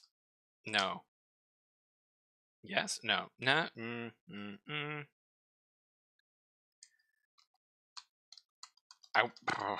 Hard to say. 9. All right. Best of luck, Zakawan. You gotta tell people about your game, unfortunately. That's a bummer as well. Okay. 11 years ago is our next game. Has 1 positive review, no negative reviews for a total of 1. On sale for $6.49. Developed by Commodore Synapse and Big Rock School, and published by Commodore Industries. Interesting. I wonder if this is actually a school game. We've seen a couple of those before. Probably not a school game. 11 years ago is a puzzle solver single-player adventure game made with the Unreal Engine 5 and is a final project for Red 32 team of Big Rock School. So it is a school game. All right, very impressive little cinematic trailer then. We have a cool Unreal 5 environment. Nice job to whoever modeled that light. I modeled that light as well when I was in school. Nice job.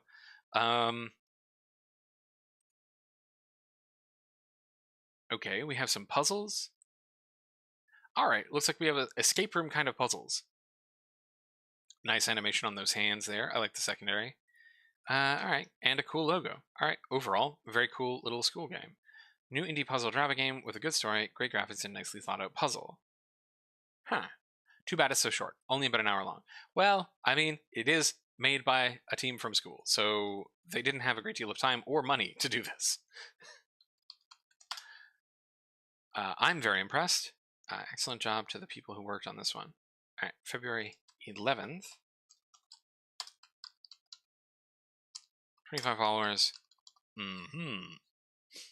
And 2.81 followers per day. Okay, so my low estimate on this one, I think, is going to be 2, because I do think that they're going to do pretty well. They got a healthy follower per day. And let's see. My high estimate is going to be 12, I think. Nice job, all of you. Though I do think that if you are a school and you are putting up your students' game, maybe teaching them marketing would be cool as well as part of your curriculum. All right. I know that most schools do not aim for like small indie developers as a career choice. Most people are trying to get into double and triple A spaces, but still. All right, next one is Free Kick Football 3D Soccer, which has 1 positive review, no negative reviews for a total of 1. On sale for $1.09, down from $1.29. And this is our Inspector Studios game for today by Yusuf Islam, Sayan, and Samatakar. let's see what they have for us today. Inspector Studios. Yep, it is a free kick game. Yeah, that is what it is. All right, kind of cool that they're using they're doing a soccer kind of game. Interesting. That seems to be all it is. Just these 5 guys standing in a row, and they're trying to do free kicks. All right, interesting. Let's see what the one review says. Just better than FIFA 23 in every respect, from gameplay to graphics, and you get that for a price of 84 cents. I think WSAM is maybe taking the piss a bit, but still, it's good to see them get a positive review from time to time. Went up on February 11th and got 7 followers. All right. I think they're probably going to get 1 or possibly 2 reviews on this one. Best of luck to them. Moving on to our next game, which is called Dracula Defense. Dracula Defense has 2 positive reviews, no negative reviews, for a total of 2. It is on sale for $3.39. Developed by Star System Studios and published by Hoguru Games. Dracula Defense is a top-down 2D tower defense game where the player will need to act strategically to survive an onslaught of enemies trying to attack a base. Only you can defend Dracula. Oh, we're not defending from Dracula. We are actually defending Dracula. Interesting. Wow, that is a lot of panning. I don't know if I would have done this much panning in the initial trailer. Like, I get that you're trying to show that there's like different maps, but we have not seen gameplay, and that's just, you're panning a lot and very fast. Okay, so it's kind of hard to tell what the turrets are. I guess they're just turrets. And there's just sort of regular guys walking in. And we're defending... Oh, okay, so the conceit is we're trying to defend Dracula until he wakes up, because obviously he sleeps during the day because he's a vampire.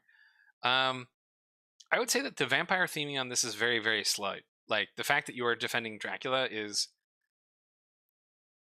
kind of nothing. Also, very strange that the maps are quite large, but it doesn't look like you can zoom in and out. So, alright. Looks like they have voice acting. That's kind of cool. And a storyline. Always fun. Very fun. Frantic pace keep you on your toes. The voice acting in the story time is very good. Fast-paced action, good leveling system, fun story mode with great voice acting. Those are very similar reviews.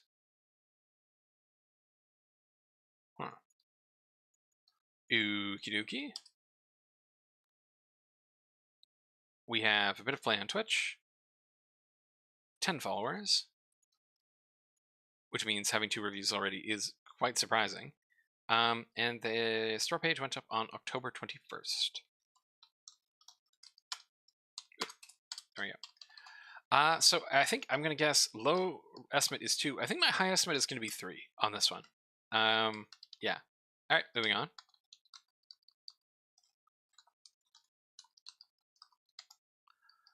To Royal Booty Quest.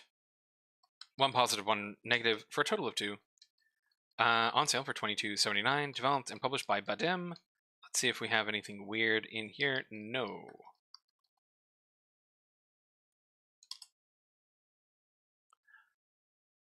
Odd choice of name, if you're not going to do anything with it. Okay. Or maybe they are? I don't know. Craft a unique deck, encounter bizarre creatures, discover relics of immense power, slay monsters, forge new cards, and boil new potions. Every bit will help, I guess. Okay. Curious choice to not have a trailer for their game.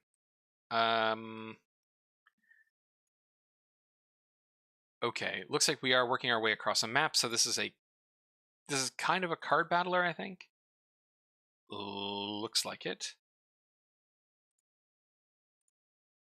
And then we have I think this is the actual battle screen. Yeah, that looks like the battle screen. Interesting choices were made here. Okay, cool. Ooh. This is coming out of early access. Interesting. So this was an early access game, and this is their 1.0 release.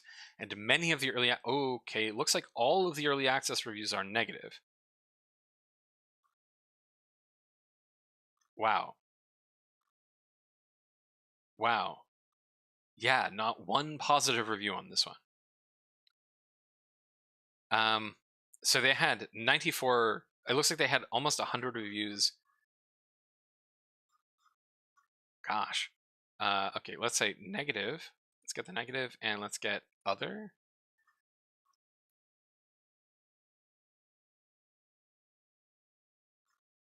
Yeah, they're all negative. Wild. Okay. Let's check their charts. How long was this up for?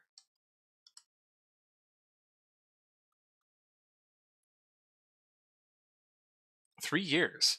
Wow. Wow, this is really old. Okay, let's try and get their actual original launch date. Not many updates. Not many updates at all. So they were originally out on the 18th of September 2018, and they picked up only 211 followers in over 1,619 days. So not a lot of followers per day.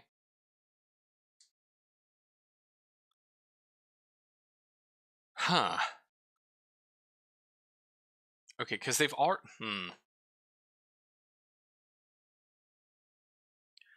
Weird. I wonder why all of these are now invalid.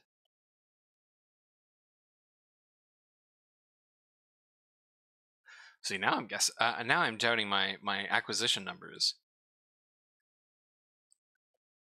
I wonder if there's an easy way to determine if a game is coming out of early access. Because I feel like I should still count a lot of these kinds of reviews.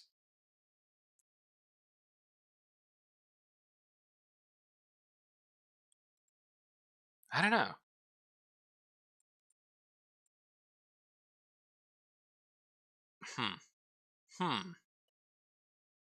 What do I guess? Right? Like they've maybe already sold 90 of these, or 90 reviews worth of these, but they were all negative.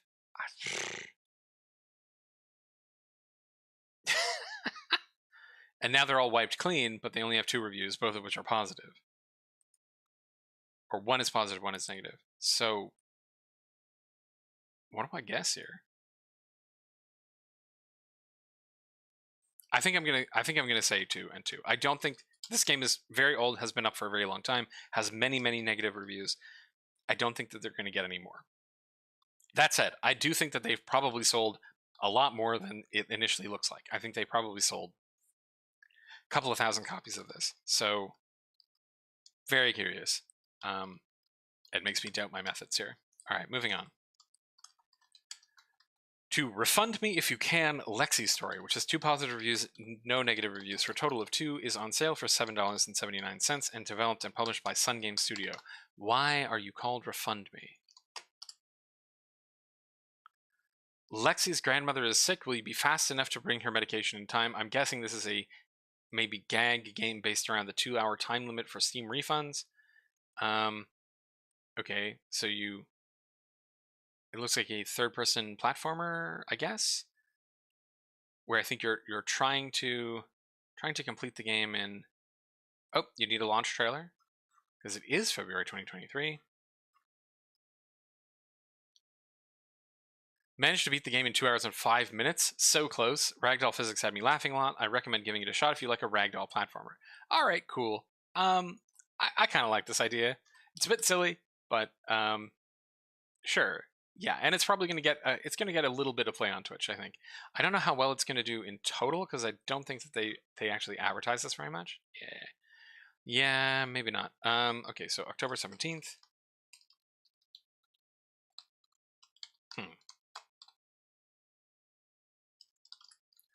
All right. I don't imagine that a great deal of time was spent on this game, but some was, and I think if they had managed to get a little bit more going on, a little bit more, then this game could have gotten into a small hype cycle on Twitch of people like trying to do the gag, which is like, can I beat this game in under 2 hours and refund it? That said, I don't think they've reached that critical mass, so I suspect they may not go anywhere. I'm going to say my low estimate is 2, and I think my high estimate on this one is 6, because I don't think they're going to do it. If they do, they could easily get to, 30 to 60, but with the really low numbers like this, I don't know if they're going to. They need a boost. They need a big streamer to get other streamers to pay attention to it. Yeah, that's about where I am with this one. All right, how many more of these do we have for today?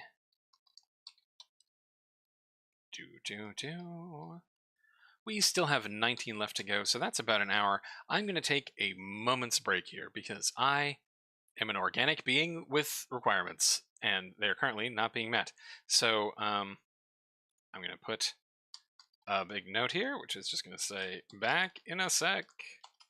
And I will, in fact, be back in a sec.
Okay, and I'm back. Let's check my mix. Okie dokies.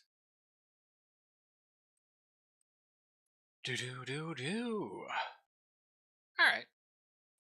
We still have a few games left, but we are through, I think, the bulk of them. Let's just double check that one. I said we had 19 left before, and we have done 32. So yeah, not doing too badly.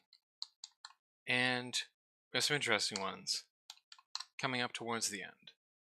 Okay, let's keep going, shall we?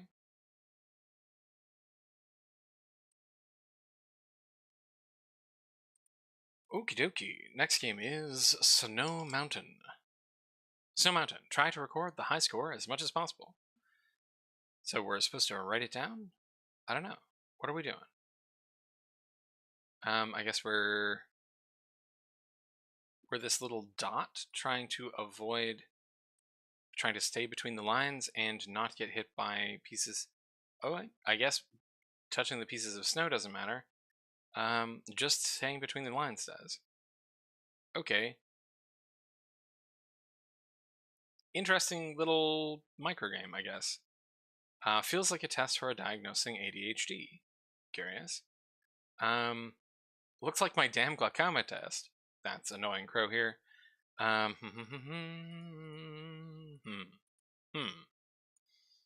Okay. Okay. Wheel. Let's check their charts. Only one person played it at a time. got 9 followers. And store page went up on the 11th. I don't know when I put this one up. Unfortunate. Okay. What am I going to guess? I'm going to say low estimate is 2. I think I'm going to say high estimate is 3 on this one. It is free, though. Okay, so 4, I guess. This was developed and published by Watu. And we're going to move on to our next game, which is called Architect, in lowercase. Architect has 2 positive reviews, no negative reviews. For a total of 2, it is on sale for $2.60, down from $3.89, developed by Aleph Null and published by Aleph Null Limited. Let's see what we have. Relax while building mind-bending structures and populating them with strange entities. Okay, so this is a game about creating these sort of little Escher environments, I think.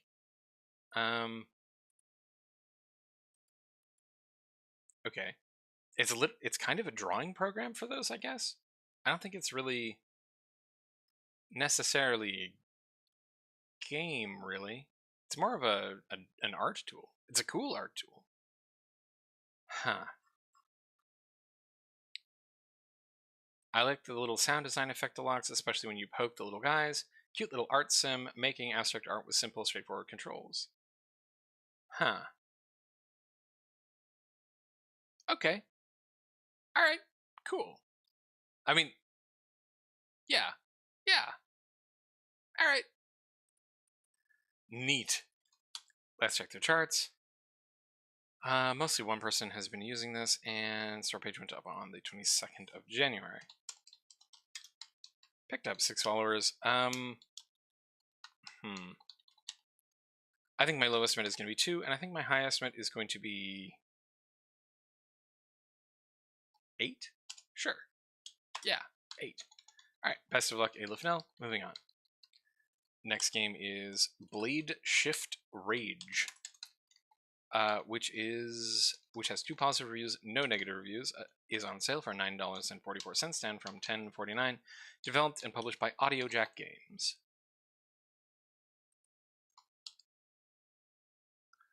Blade Shift Rage, and that's a capsule. Blade Shift Rage is a lightning-fast, combo-chasing 2D action platformer with brutal one-hit kills and deaths. Teleport to dodge attacks, slash and shoot anyone who stands in your way, and dash to complete tough platforming challenges, chasing S-rank scores. Alright, so it's a sort of score attack, hacky slashy game, giving me Katana Zero vibes a bit, and alright, kind of cool. Let's see what people are saying. Store page with some good gifts. Best indie game I played in a while. This was really fun to get to grips with and play through.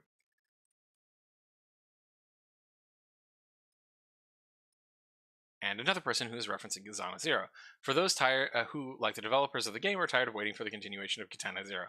Alright, cool. So yeah, it looks like a game heavily inspired by Katana Zero. Could be cool. I really liked Katana Zero. Only 1 or 2 people playing it, and game went up on the 20th of last year. 20th of September last year. Ooh, I might be getting a little bit tired, I think. Alright, followers 13, and what am I going to guess for this one? Unfortunately, because of the low follower count, I am going to have to guess only 2, with a high of 6, maybe? Yeah, that's going to be my guess. Alright, best of luck, AudioJack Games. Moving on to our next game, which is GyroGunner. GyroGunner. Which has 3 positive reviews, no negative reviews, for a total of 3. On sale for $5.51, down from $6.49. Developed and published by HT Project Games.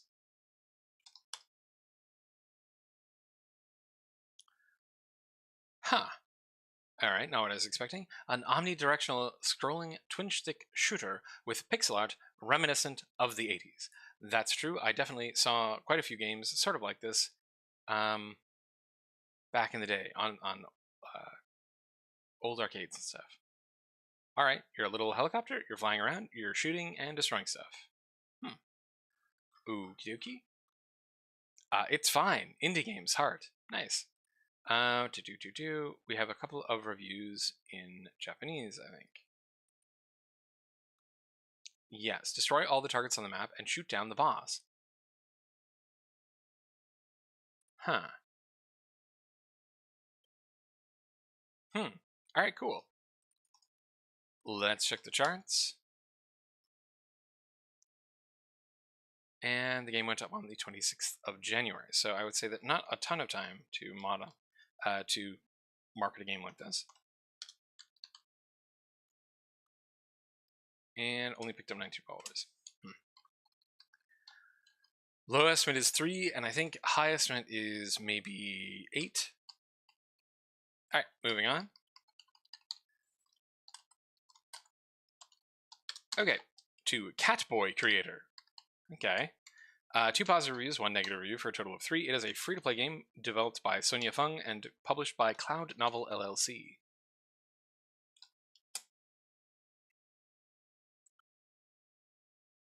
Okay.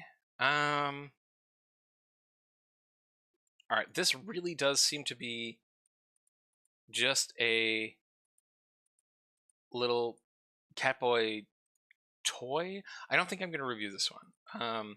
Best of luck, Sonia, but yeah, unlike the Architect game, I don't think this one really has that many interactive elements, aside from just making a dude, which is cool, but I'm going to move on. Alright.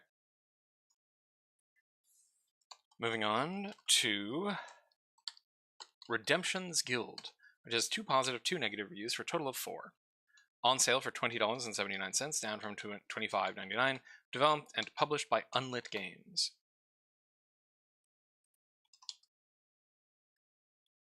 Redemption's Guild VR Online. Redemption's Guild is an action-packed 1 to 4 player co-op RPG designed from the ground up for VR. Experience pure immersion, adventure through open-world zones, battling waves of enemies in daunting arenas, or sleuthing for loot in labyrinthine dungeons. Okie dokie. Looks like you're fighting the undead. You can play chess. Interesting choice. You can buy new weapons. Okay, neat. Let's see what people are saying. Played with Revive Pro. Okay, early access review. Is this coming out of early access? It is. Okay, when were these reviews made then? November 22nd. November 2022. Okay, so most of these reviews are coming from last year. Let's see. One person is currently playing it. And it went up, some time ago, indeed. Okay. Alright, August 22nd, 2019. Huh. 836 followers. Only 4 reviews. Did this do the same thing as the other game that was in early access? Kind of. They have 5 other reviews that are probably early access. Let's see.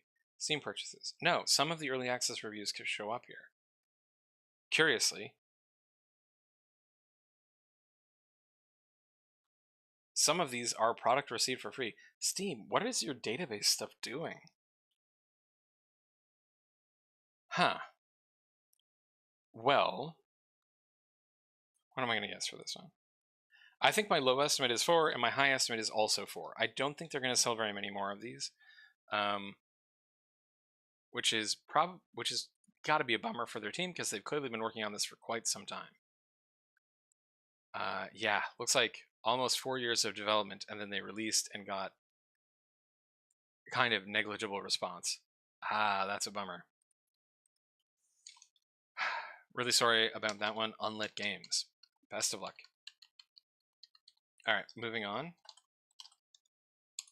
Oop. To Elong Plug, which has 5 positive reviews, no negative reviews, for a total of 5. It is a free-to-play game developed by Arya Mohebi and Benjamin Greenhalgh. Published by Arya Mohebi. Definitely think I mispronounced both of those people's names rather horrendously. Okay, so this is a Elon Musk meme game. All right. Play as an elastic plug, trying to become as long as Lord Elon. Use your climbing, dangling, and stretching skills to collect coins and buy length upgrades. Will Lord Elon accept you?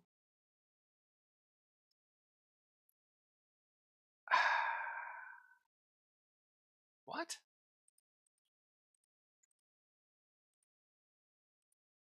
Okay, so you're a little plug person. You can plug yourself into sockets, and then you have a line that is like a physics object.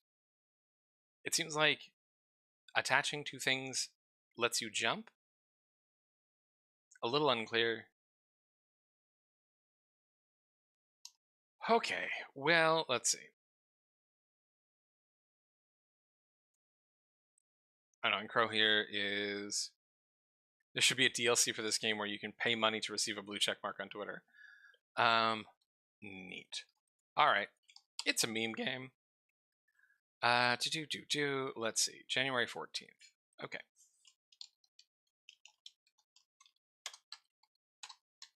Got up to 19 followers, and from there to 5 reviews, not bad. It is free to play, so I'm going to say probably my low estimate is 5. I think my high estimate is going to be 12. Best of luck to the two of you. Moving on. Sorry, really losing energy here. I think I need to get lunch soon. All right. Finger Football, goal in 1. 5 positive reviews, no negative reviews for a total of 5. On sale for $1.16, down from $1.29. Developed and published by Headway Games. Score in just one move in this relaxing and minimalist finger football puzzle game. Ah, alright. So it's kind of... Yeah. Okay. It's kind of like air hockey, I guess? Huh. Interesting.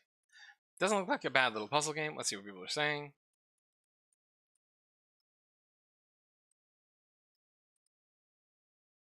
The game is breathtaking, challenging, and exciting at every level, with new ways of overcoming the player's mental barriers is released and challenged. Really? I wouldn't necessarily use that effusive. Proposal is simple, and for what the game proposes to do, it does it well. It can be a good way to break your head and reinforce reasoning. Yeah, alright, cool. I could get that. Relatively simple puzzle game, but done well. I like those. February 11th. So, no time to market. 10. I do think that I am going to say my low estimate is still 5, like the number that they currently have, and I will put my high estimate at 10, I think. Best of luck, Headway Games. Moving on to Nearly Dead, Live and Let Die, which has 2 positive, 3 negative for 5 total reviews.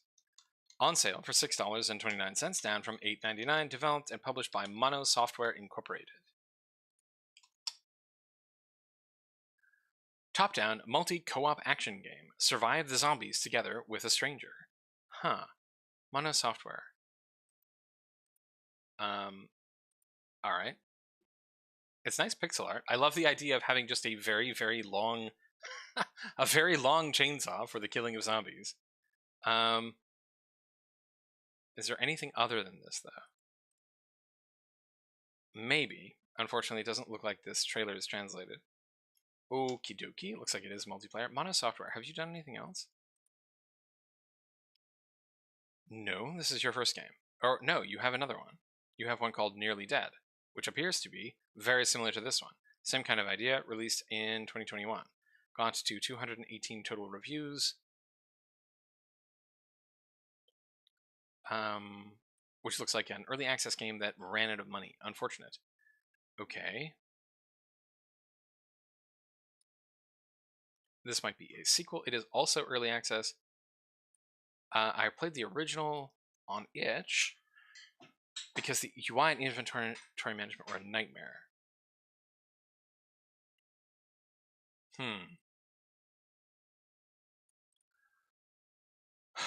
All right. Interesting.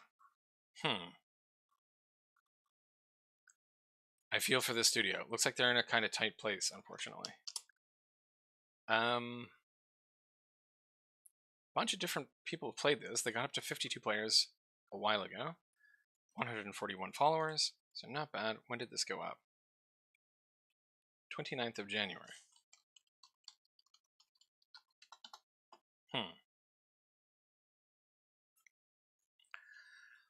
Okay, my low estimate I think is 10. I think my high estimate is going to be 60. I hope these people do well, because if they're back on this again, I think that they're still trying to finish this game. That's what it feels like. It feels like this is a continuation of the first game, and they're trying to get it done. It's tough out there sometimes. All right, next game. Class Reunion Chat Room. 6 positive reviews, no negative reviews for a total of 6. It is a free-to-play game developed by Roguelike.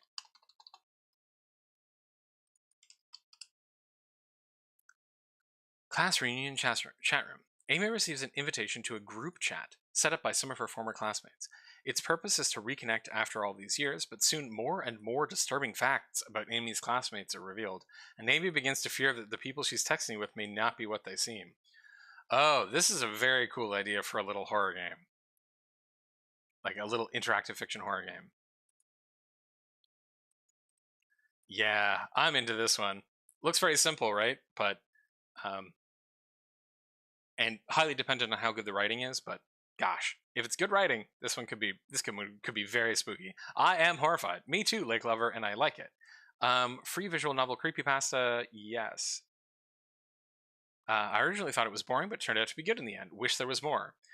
Looks like it's not very long. Looks like it's about half an hour long. All right, cool. I'm definitely going to check this one out personally after I do this, because that looks very cool. Let's check their charts. Yeah, it is kind of pretty original. I do like games that have like a sort of pseudo computer interface to stuff. They're always fun. Okay, 7 followers, so no followers. I'm guessing they did no marketing on this one. I mean, it is a free-to-play visual novel, right? Like, the margins on this one are non-existent, I would say. Okay. 7th of February. What am I going to guess for this one? Okay, I have to say 6. I personally think they're probably going to do more, but that is my enthusiasm for this idea. I love these little short-form horror things. So, I will put 6 as my low estimate as an anchor. And for high estimate, it's free. It's got 6 already. If it gets to 10 in the next day or 2, I could very easily see it getting to 45, I think. Could be wildly overestimating just because it's like it hits right in my interest wheelhouse, but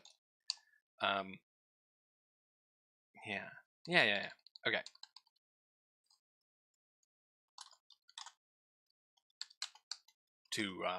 All right, moving on to Stay Out of the Farm Prologue, which has 4 positive, 2 negative reviews for a total of 6. It is also free to play and is developed by Jash and published by the same. And to be honest, this combined with the fact that the previous game is a horror game is making me think of that idea that we were talking about a couple of weeks ago on chat, which was like the Stardew Valley but horror would be kind of fascinating. All right, Stay Out of the Farm Prologue. We have a sort of Leatherface kind of guy here. Free prologue to Stay Out of the Farm, a PS1 styled horror game where you try and escape from a serial killer. So definitely referencing Texas Chainsaw Massacre, and this is a prologue. Stay Out of the Farm, are you available? No. Okay, so this is a short form horror game, a prologue of a short form horror game. Interesting. I feel like this is going to be fun when it comes out. That's a good thing to get as a response. This game is awful, not only that, but there were a lot of stolen models. You sure they're stolen?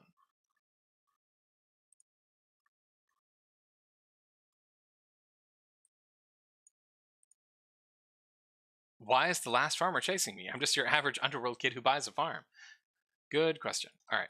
let's check their charts. And also we have to check the charts of the main game, because that's typically what we do for these prologues. So, October 12th. Picked up, how many followers exactly? 60. Nice. So, not a huge number of followers per day. Okay, let's check the charts of their main game.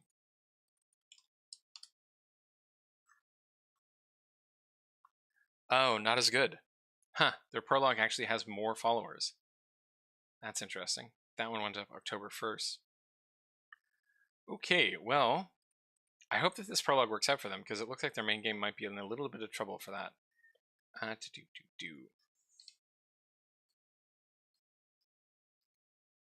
Okay, I'm going to say my low estimate is 7. I think my high estimate is 16, maybe? Best of luck to Yasha. Moving on.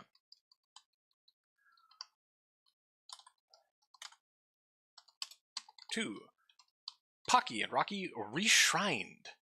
That is not a verb I've heard before. Reshrined.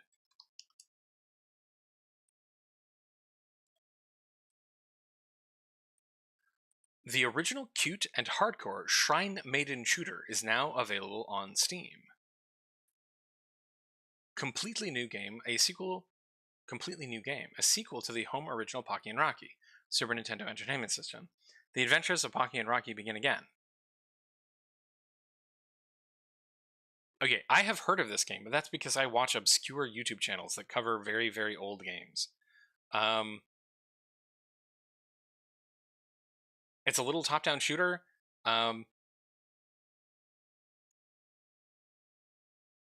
This is part of a very long series, I seem to remember. Like, there's a lot of these games. I don't know which one this is. I guess it's probably the original. I know these have been remade at least once, so this might be just a port of the remake. Interesting. I always thought that the artwork in these games were really cute. They have a lot of very inventive kinds of enemies. All right, cool. I'm glad to see that coming to Steam. Just like old times. Yeah, I think there's a lot of people who are very nostalgic for this game. Pretty good game, tough as nails. I love playing on the Steam Deck, and to those asking, the game is not censored. I wonder what that means. Okay. Let's check the charts. 19 people currently playing it, which is, I think, their current number of reviews, and game went up the 8th of February, so that's really not a lot of time to market. Why do people not market remakes? I guess maybe it's not worth it? I don't know. Anyway, you can clearly see that this is a popular series. They have 54 followers per day, very, very good. I'm going to guess that they're going to do pretty well on this one. They only have 18 day of, but at 54 followers per day, that's a lot. So my guess is if they had put this up 4 months ago and done the same amount of no marketing, they probably would have gotten easily up into a couple of hundred on their first day. So I'm going to assume that they are going to make somewhere like 90% of their 90% of they're probably going to get 90% more. So I'm going to say my low estimate for this one, what am I going to guess? No. I'm going to say probably my high estimate for this one is 250. I think my low estimate for this one is going to be 100. Yeah. Very cool. Natsumi Atari. It is currently on sale for $35.09, down from $38.99. I didn't say that because I'm very tired and losing track of things. All right. Moving on to our next game, which is Sundown, which has 12 positive, 12 negative reviews for a total of 24. It is on sale for $9.44, down from $10.49, developed and published by Pixel Sprout Studios.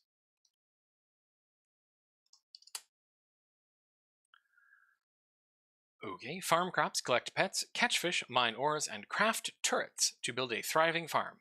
Every farm needs turrets, and survive waves of monsters through 4 seasons. Sundown combines roguelike and farm sim gameplay in a brand new game set in the Sunhaven universe. Are there other games in the Sunhaven universe, Pixel Sprout? There is. Okay. Sunhaven came out in 2021 and ended up with 3,000 sales. Very nice. So these people know how to make a farming game, apparently. This game, though, is mixed. Interesting. I'm genuinely unsure if this is a curse problem or not, though, right? I have in my musings about game design and which game I should make and all of that stuff, and my entire year of trash projects behind me, I have considered myself personally the idea of combining some kind of combat or strategy sim with farming. And ultimately I came up with the idea that it was probably kind of cursed because people play farming games largely to not stress out. So if you have like a defense game like this one, a turret-based game or something like that, it's kind of stressful, I think, in a way that people who want to play farming games probably don't want. I don't know. Maybe these people have figured it out. They have sold almost 1,000 copies, so clearly it's possible to do pretty well. Wow, all right. This game has a lot of potential. Gameplay is fun, but there's no roguelite element. You just play, die, and restart with no additional content. Wow, so this is a hardcore rogue, like original roguelike game, not roguelite. Great game. Played for half an hour. I thoroughly enjoyed the early release of this game. Took me 3 times to beat the game with Darius. Not too bad, but maybe adding co-op would be nice. Curious. Okay, so this is really more like a roguelike run game. Huh. Interesting. Definitely not what I was thinking. I was thinking more like I was definitely thinking that this was leaning more towards like Stardew and less towards tower defense, but it's much more tower defense and less like that. Huh. Fascinating. Okay. Cool. 18 players now, 46 peak. 300 people watched it on Twitch, and store page went up on the 10th of February. Wow, that's not much time. Still, they did manage to get to 510 followers in that time.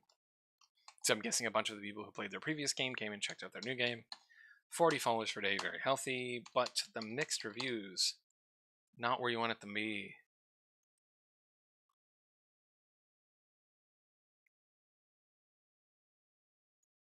Seems like people being disappointed with how difficult it is. If you go to the bottom right corner of the map, it crashes. Huh. Some people having some challenges with the mechanics. I think they might have a tutorial related problem. I think some of the people having trouble with the difficulty are probably having trouble with like the basic mechanics. Okay, what am I going to guess for this one? I think my low estimate is going to be 60. I think they're going to get there very easily. I don't know if they're going to get to 3,000. I don't think so. I think that this is a game with a smaller potential audience than their previous game. So what do I guess? 300. Yeah, that's about where I am. All right, best of luck, Pixel Sprout. I'm sure you know more about your genre than I do. All right, moving on to our next game, which is called Dark Skies: The Nemansk Incident, which has 48 positive reviews to 11 negative reviews for a total of 65. It is on sale for $12.99, developed and produced by DK Productions. A very personal shooter project with focus on atmosphere and exploration. Every step could be your last. Set in the fictional Nemansk region in Eastern Europe, your task is to find information about a meteorite and a missing science team. Interesting.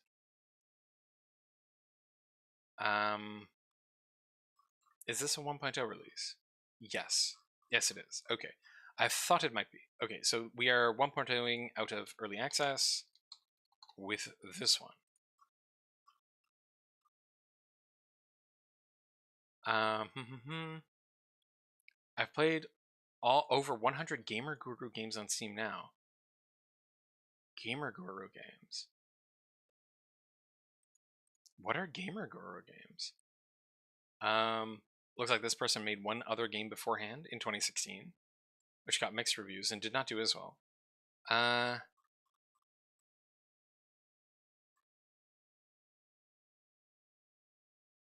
Huh. Okay, a little confused on this one. Not quite following the story here. Store page went up on November 6th, 2019.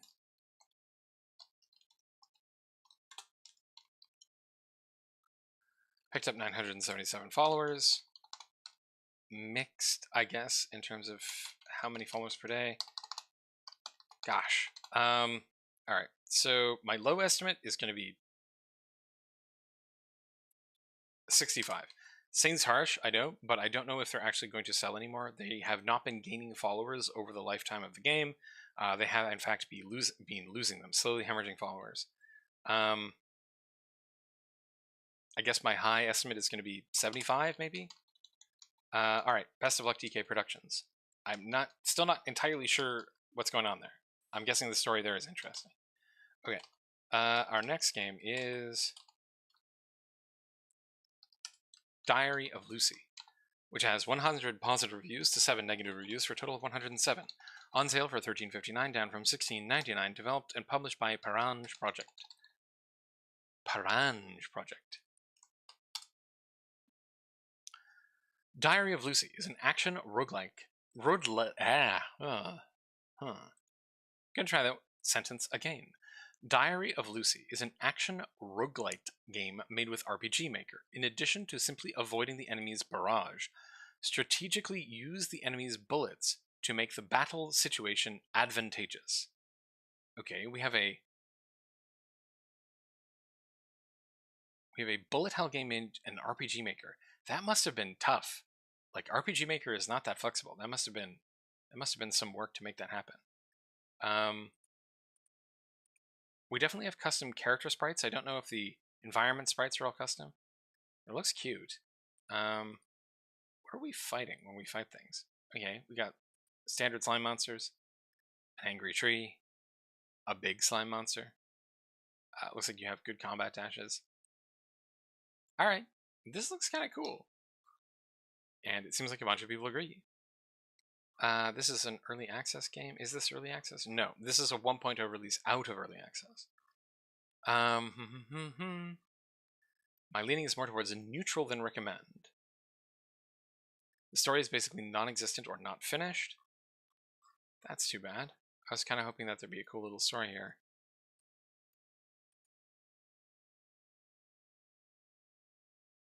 Huh. Looks like it's a very difficult bullet hell game. This game made me do this, so yeah, it's a fun game. I've been smiling the whole time, 10 out of 10. Played for 2.5 hours, went back, and played another 6. Nice. Okay. We'll check their charts. 12 people are currently playing it, with 36 at peak, and store page went up November 2nd, or no, October 30th, 2020.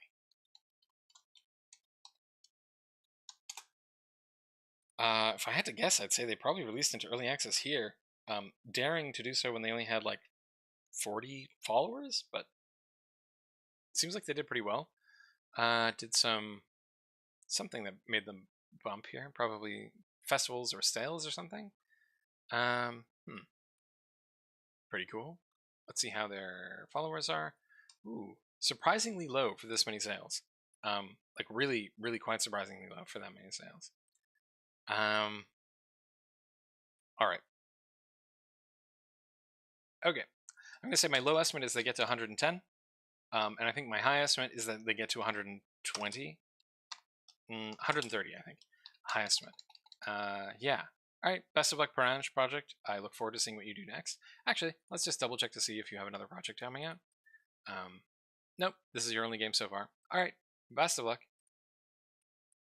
Moving on to The Pale Beyond, which has 117 positive reviews to 7 negative for a total of 124. On sale for $23.39, down from $25.99. It is developed by Bellular Studios and published by Fellow Traveler.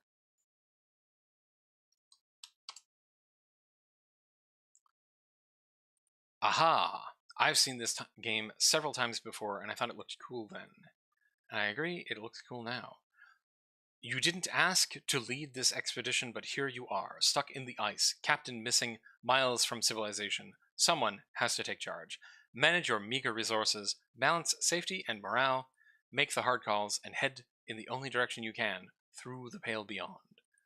So this is a narrative management game where you are leading a polar expedition and you're trying to get people home after the captain either disappears or dies or something. It looks very grim and a lot like The Terror, that show that came out I think 2 years ago. I really like the art style. I think it's very cool, and the context is fascinating. It's also apparently a political game because you have like several factions in the crew of like different groups of people. Seems to have been well received. This has been in production for a while. I've seen it in a couple of award shows and stuff. So this has been worked on for a while. Game was a great surprise.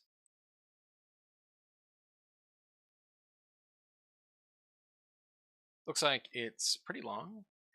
Game was small and very easy, which I didn't like. Storytelling, art, and characters are good though. It's small, but you did play it for 7 hours. So I guess that depends on your definition of small. All right. Let's check their charts. I think the challenge with this one is that I think it's going to do pretty well, but I think it was in development for a really long time. Got some serious Twitch play, up in the thousands, and they played for 6 hours? That's a while. That is a very healthy number of followers, 9,166. And store page went up November 11th, 2021. So that is not actually as long as I thought. I definitely thought that this was a game that went up in 2020. So, all right, not bad. 20 followers per day, pretty decent. Definitely looks like that they took advantage of various festivals and stuff along the way. We can see they have a bumpy little ladder here, but they never actually completely stop. So I'm guessing they were doing some kind of continuous or semi-continuous promotion during that time. Neat. All right. So what am I going to guess?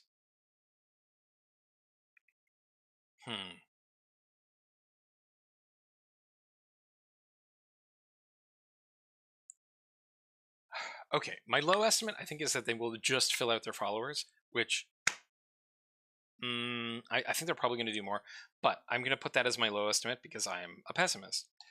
So I'm going to guess that their low estimate is 270 and their high estimate is 500, I think. Yeah. Yeah, 500. Could be more, maybe. But I feel like 500 is kind of the highest. I would be surprised if I came back and saw 600 or 700 or even 1,000 or something like that. I would be delighted because I do think it looks very cool, but I would be surprised. I think if I came back and saw 500, I'd be like, yeah, that makes sense. All right. Best of luck, Bellular Studios. Looks like you made a very cool little game there. Okay.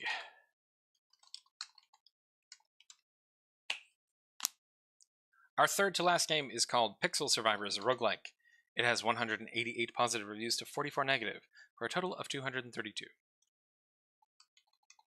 It is for sale for $4.99. Developed and published by Amrita. I have never heard of this one, but it has a very, very generic name. Wow, it's a horde survivor. All right, cool. A roguelite game where you must face hundreds of monsters with increasingly difficult bosses that strong enough to take you down. Choose your abilities and build your favorite combat style. Become stronger and survive as long as you can. All right, we have a horde survival game. They have a demo. It's on sale for $5, which is why. Very simple store page. Early access. Right, this is a 1.0 release out of early access then. Uninspired VS clone. Looks like they are using assets. Doesn't stand out from its competitors. I would kind of agree to that one. It doesn't look like this has a unique context, but it is very polished, right? It looks a lot like Vampire Survivors. I think it came out probably at the right time where a game with just its Vampire Survivors but more polished and slightly more cartoony, was something that could actually still get you up into the several thousand sales zone. I think that if this game came out today, it would not make nearly as much money. But I'm guessing that this came out... Let's actually guess when. Early October last year? That's my guess.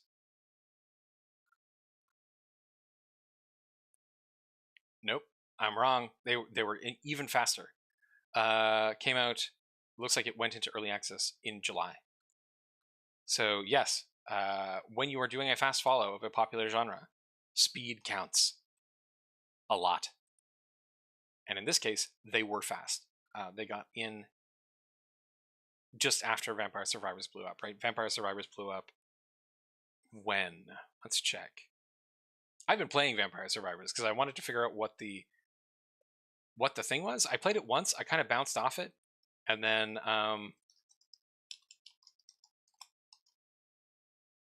I decided, I'm going to put in 3 hours. I'm going to keep playing this even though I find it boring for 3 hours, and now I get it, and I've played 12 hours. It took a while for me to get it, but let's just double check this one's charts. So this game came out July 3rd. So when did this pop? Right. So yes, it started going up a lot January. So the people who made Pixel Survivors, our friends over at Amrita, they made this game and released it into early access in under 6 months. That is very impressive. To get a game up and running like this in under 6 months, extremely impressive. Huh. But it has now been almost 15 months since Vampire Survivors took off, and the competition in this space is much harder. All right.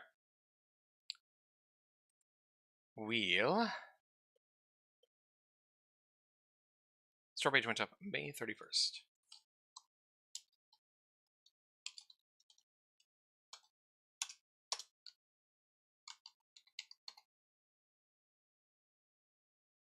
Huh. All right. Total reviews. I think they're going to get at least to 240. I think they might get a little bit higher, but not a great deal. So I'll say 250 as highest. Best of luck, Amrita. I look forward to seeing what you do next.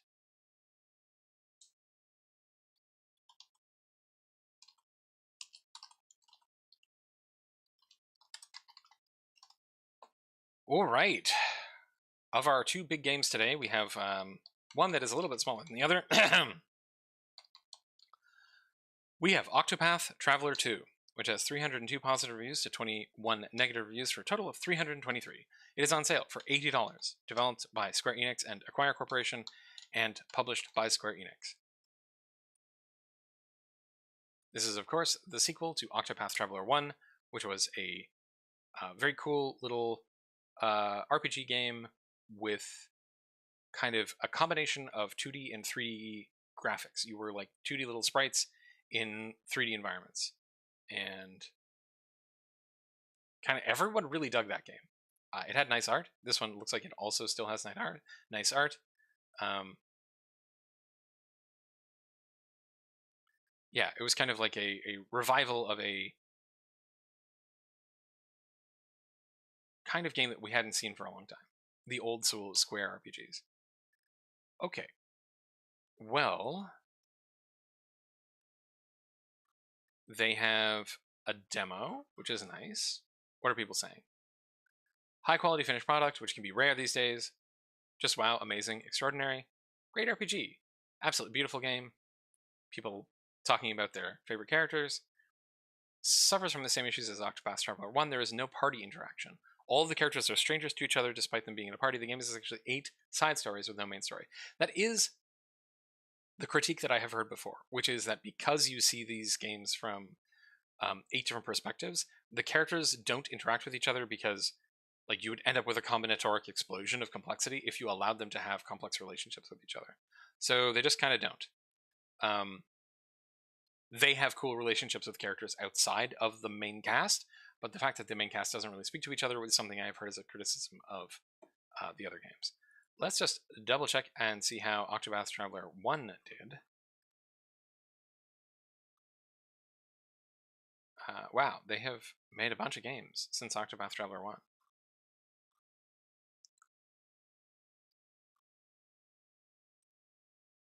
Right, okay, so Octopath Traveler 1 got almost 10,000 reviews, meaning they got somewhere in the range of 300,000 sales. Do I think they're going to get there in 1 month? No. Do I think they're going to get close? Maybe. Alright, let's check their charts, and we'll see. Almost 10,000 people currently playing it, tons of people looking at it on Twitch, like multiple big streamers. 27,000 followers.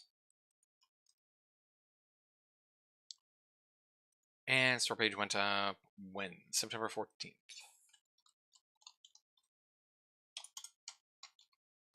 So, what am I going to guess on this one?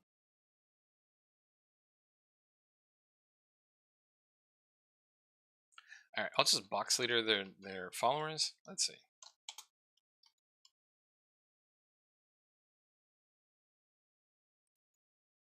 $900. All right, I'm gonna say my low estimate for this one is actually 1,000. I think my high estimate for this one, like within a month, when I come back and check on this, is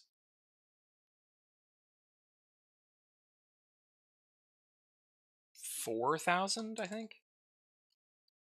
Yeah, that's gonna be my guess. All right, that puts them solidly into Diamond tier, and we move on to our final game for today, and our big game for today, which is Kerbal Space Program 2.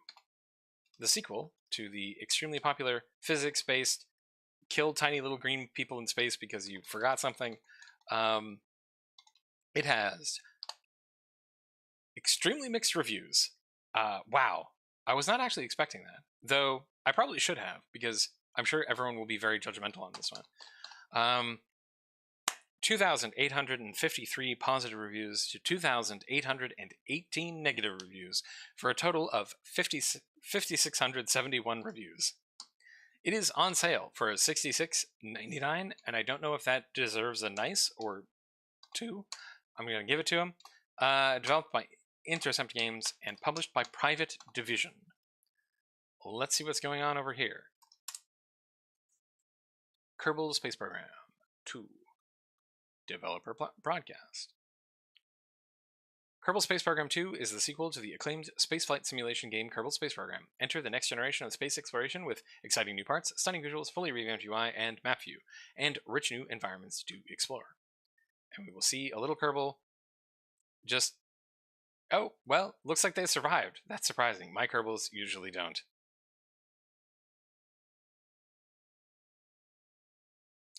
I actually own the first Kerbal Space Program, but I could never get into it. It was like too much trial and error for me, I think. This is a cute little trailer, though. Okay. I appreciate when people make custom art for their news updates. It's a lot of money and time and effort, but it is very cool to see all the time. It looks like they have a very long early access roadmap, which is kind of cool. Otherwise, a fairly simple store page. Man, it does look nice, though. Okay, well, let's see what their reviews say. Laggy on a modern PC. Looks like maybe there's some optimization problems. After 3 years of delays, I'm just in shock at how bare bones the current state of KSP is. The game is literally unplayable on modern hardware. Huh. Alright, definitely looks like they have some optimization problems.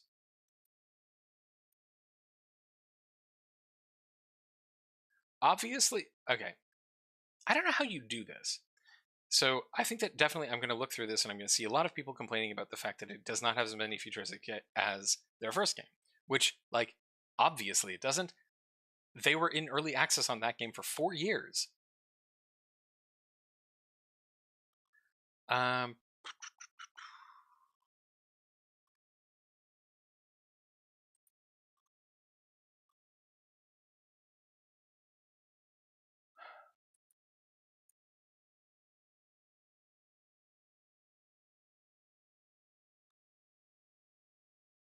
All right, this is a very measured review.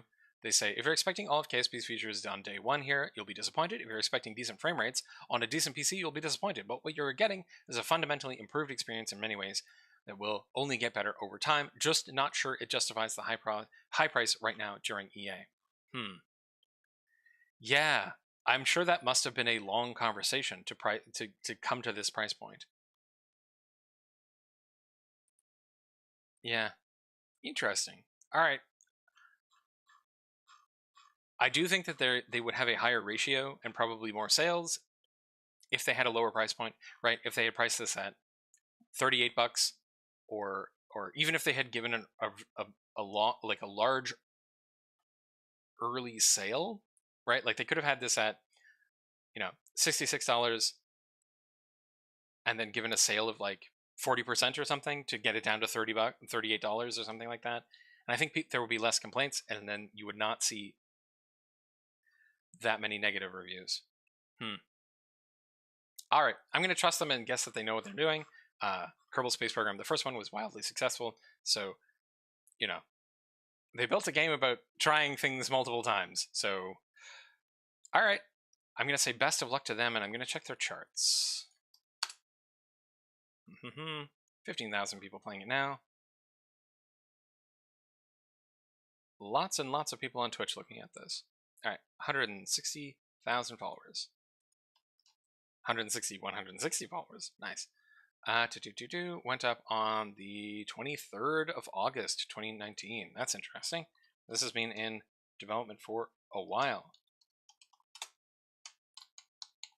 Still, 125 followers per day is nothing to sneeze at. That is over 1,000 wishes per day. Where do I guess this one's going to get to? Where did Kerbal Space Program get to? I'm sure it got to a lot, right? That game was a lot of people played that game. Yeah, it got to 90,000.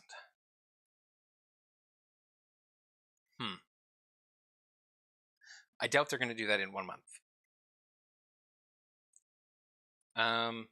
Again, I'm going to box later, but I'm going to go pretty low on this one because of the mixed response. Yes, I'm going to pin that at 8,000 for my low. I definitely think they're going to do more than that, though. Right? Come on, they have to. They're only going to get another 20% off of that? No, of course not. Obviously not. Okay, 10,000. 10,000. That's going to be my guess. For low, and then for high, I'm going to guess 40,000. All right. And I think that's it. Yep, that is it for me. Bit of a long one. Bit of a sleepy one. No rocket ships again. Rocket ships remain elusive in the marketplace. 2 diamonds and only 6 spoons, with the vast majority being either hamburger or glass of milk. The tags continue to be mysterious and unilluminating. I still don't know what to do with them. And that's it. I wish you all a very happy Saturday, and I am going to go have lunch and then go to sleep, I think. You all have a lovely day.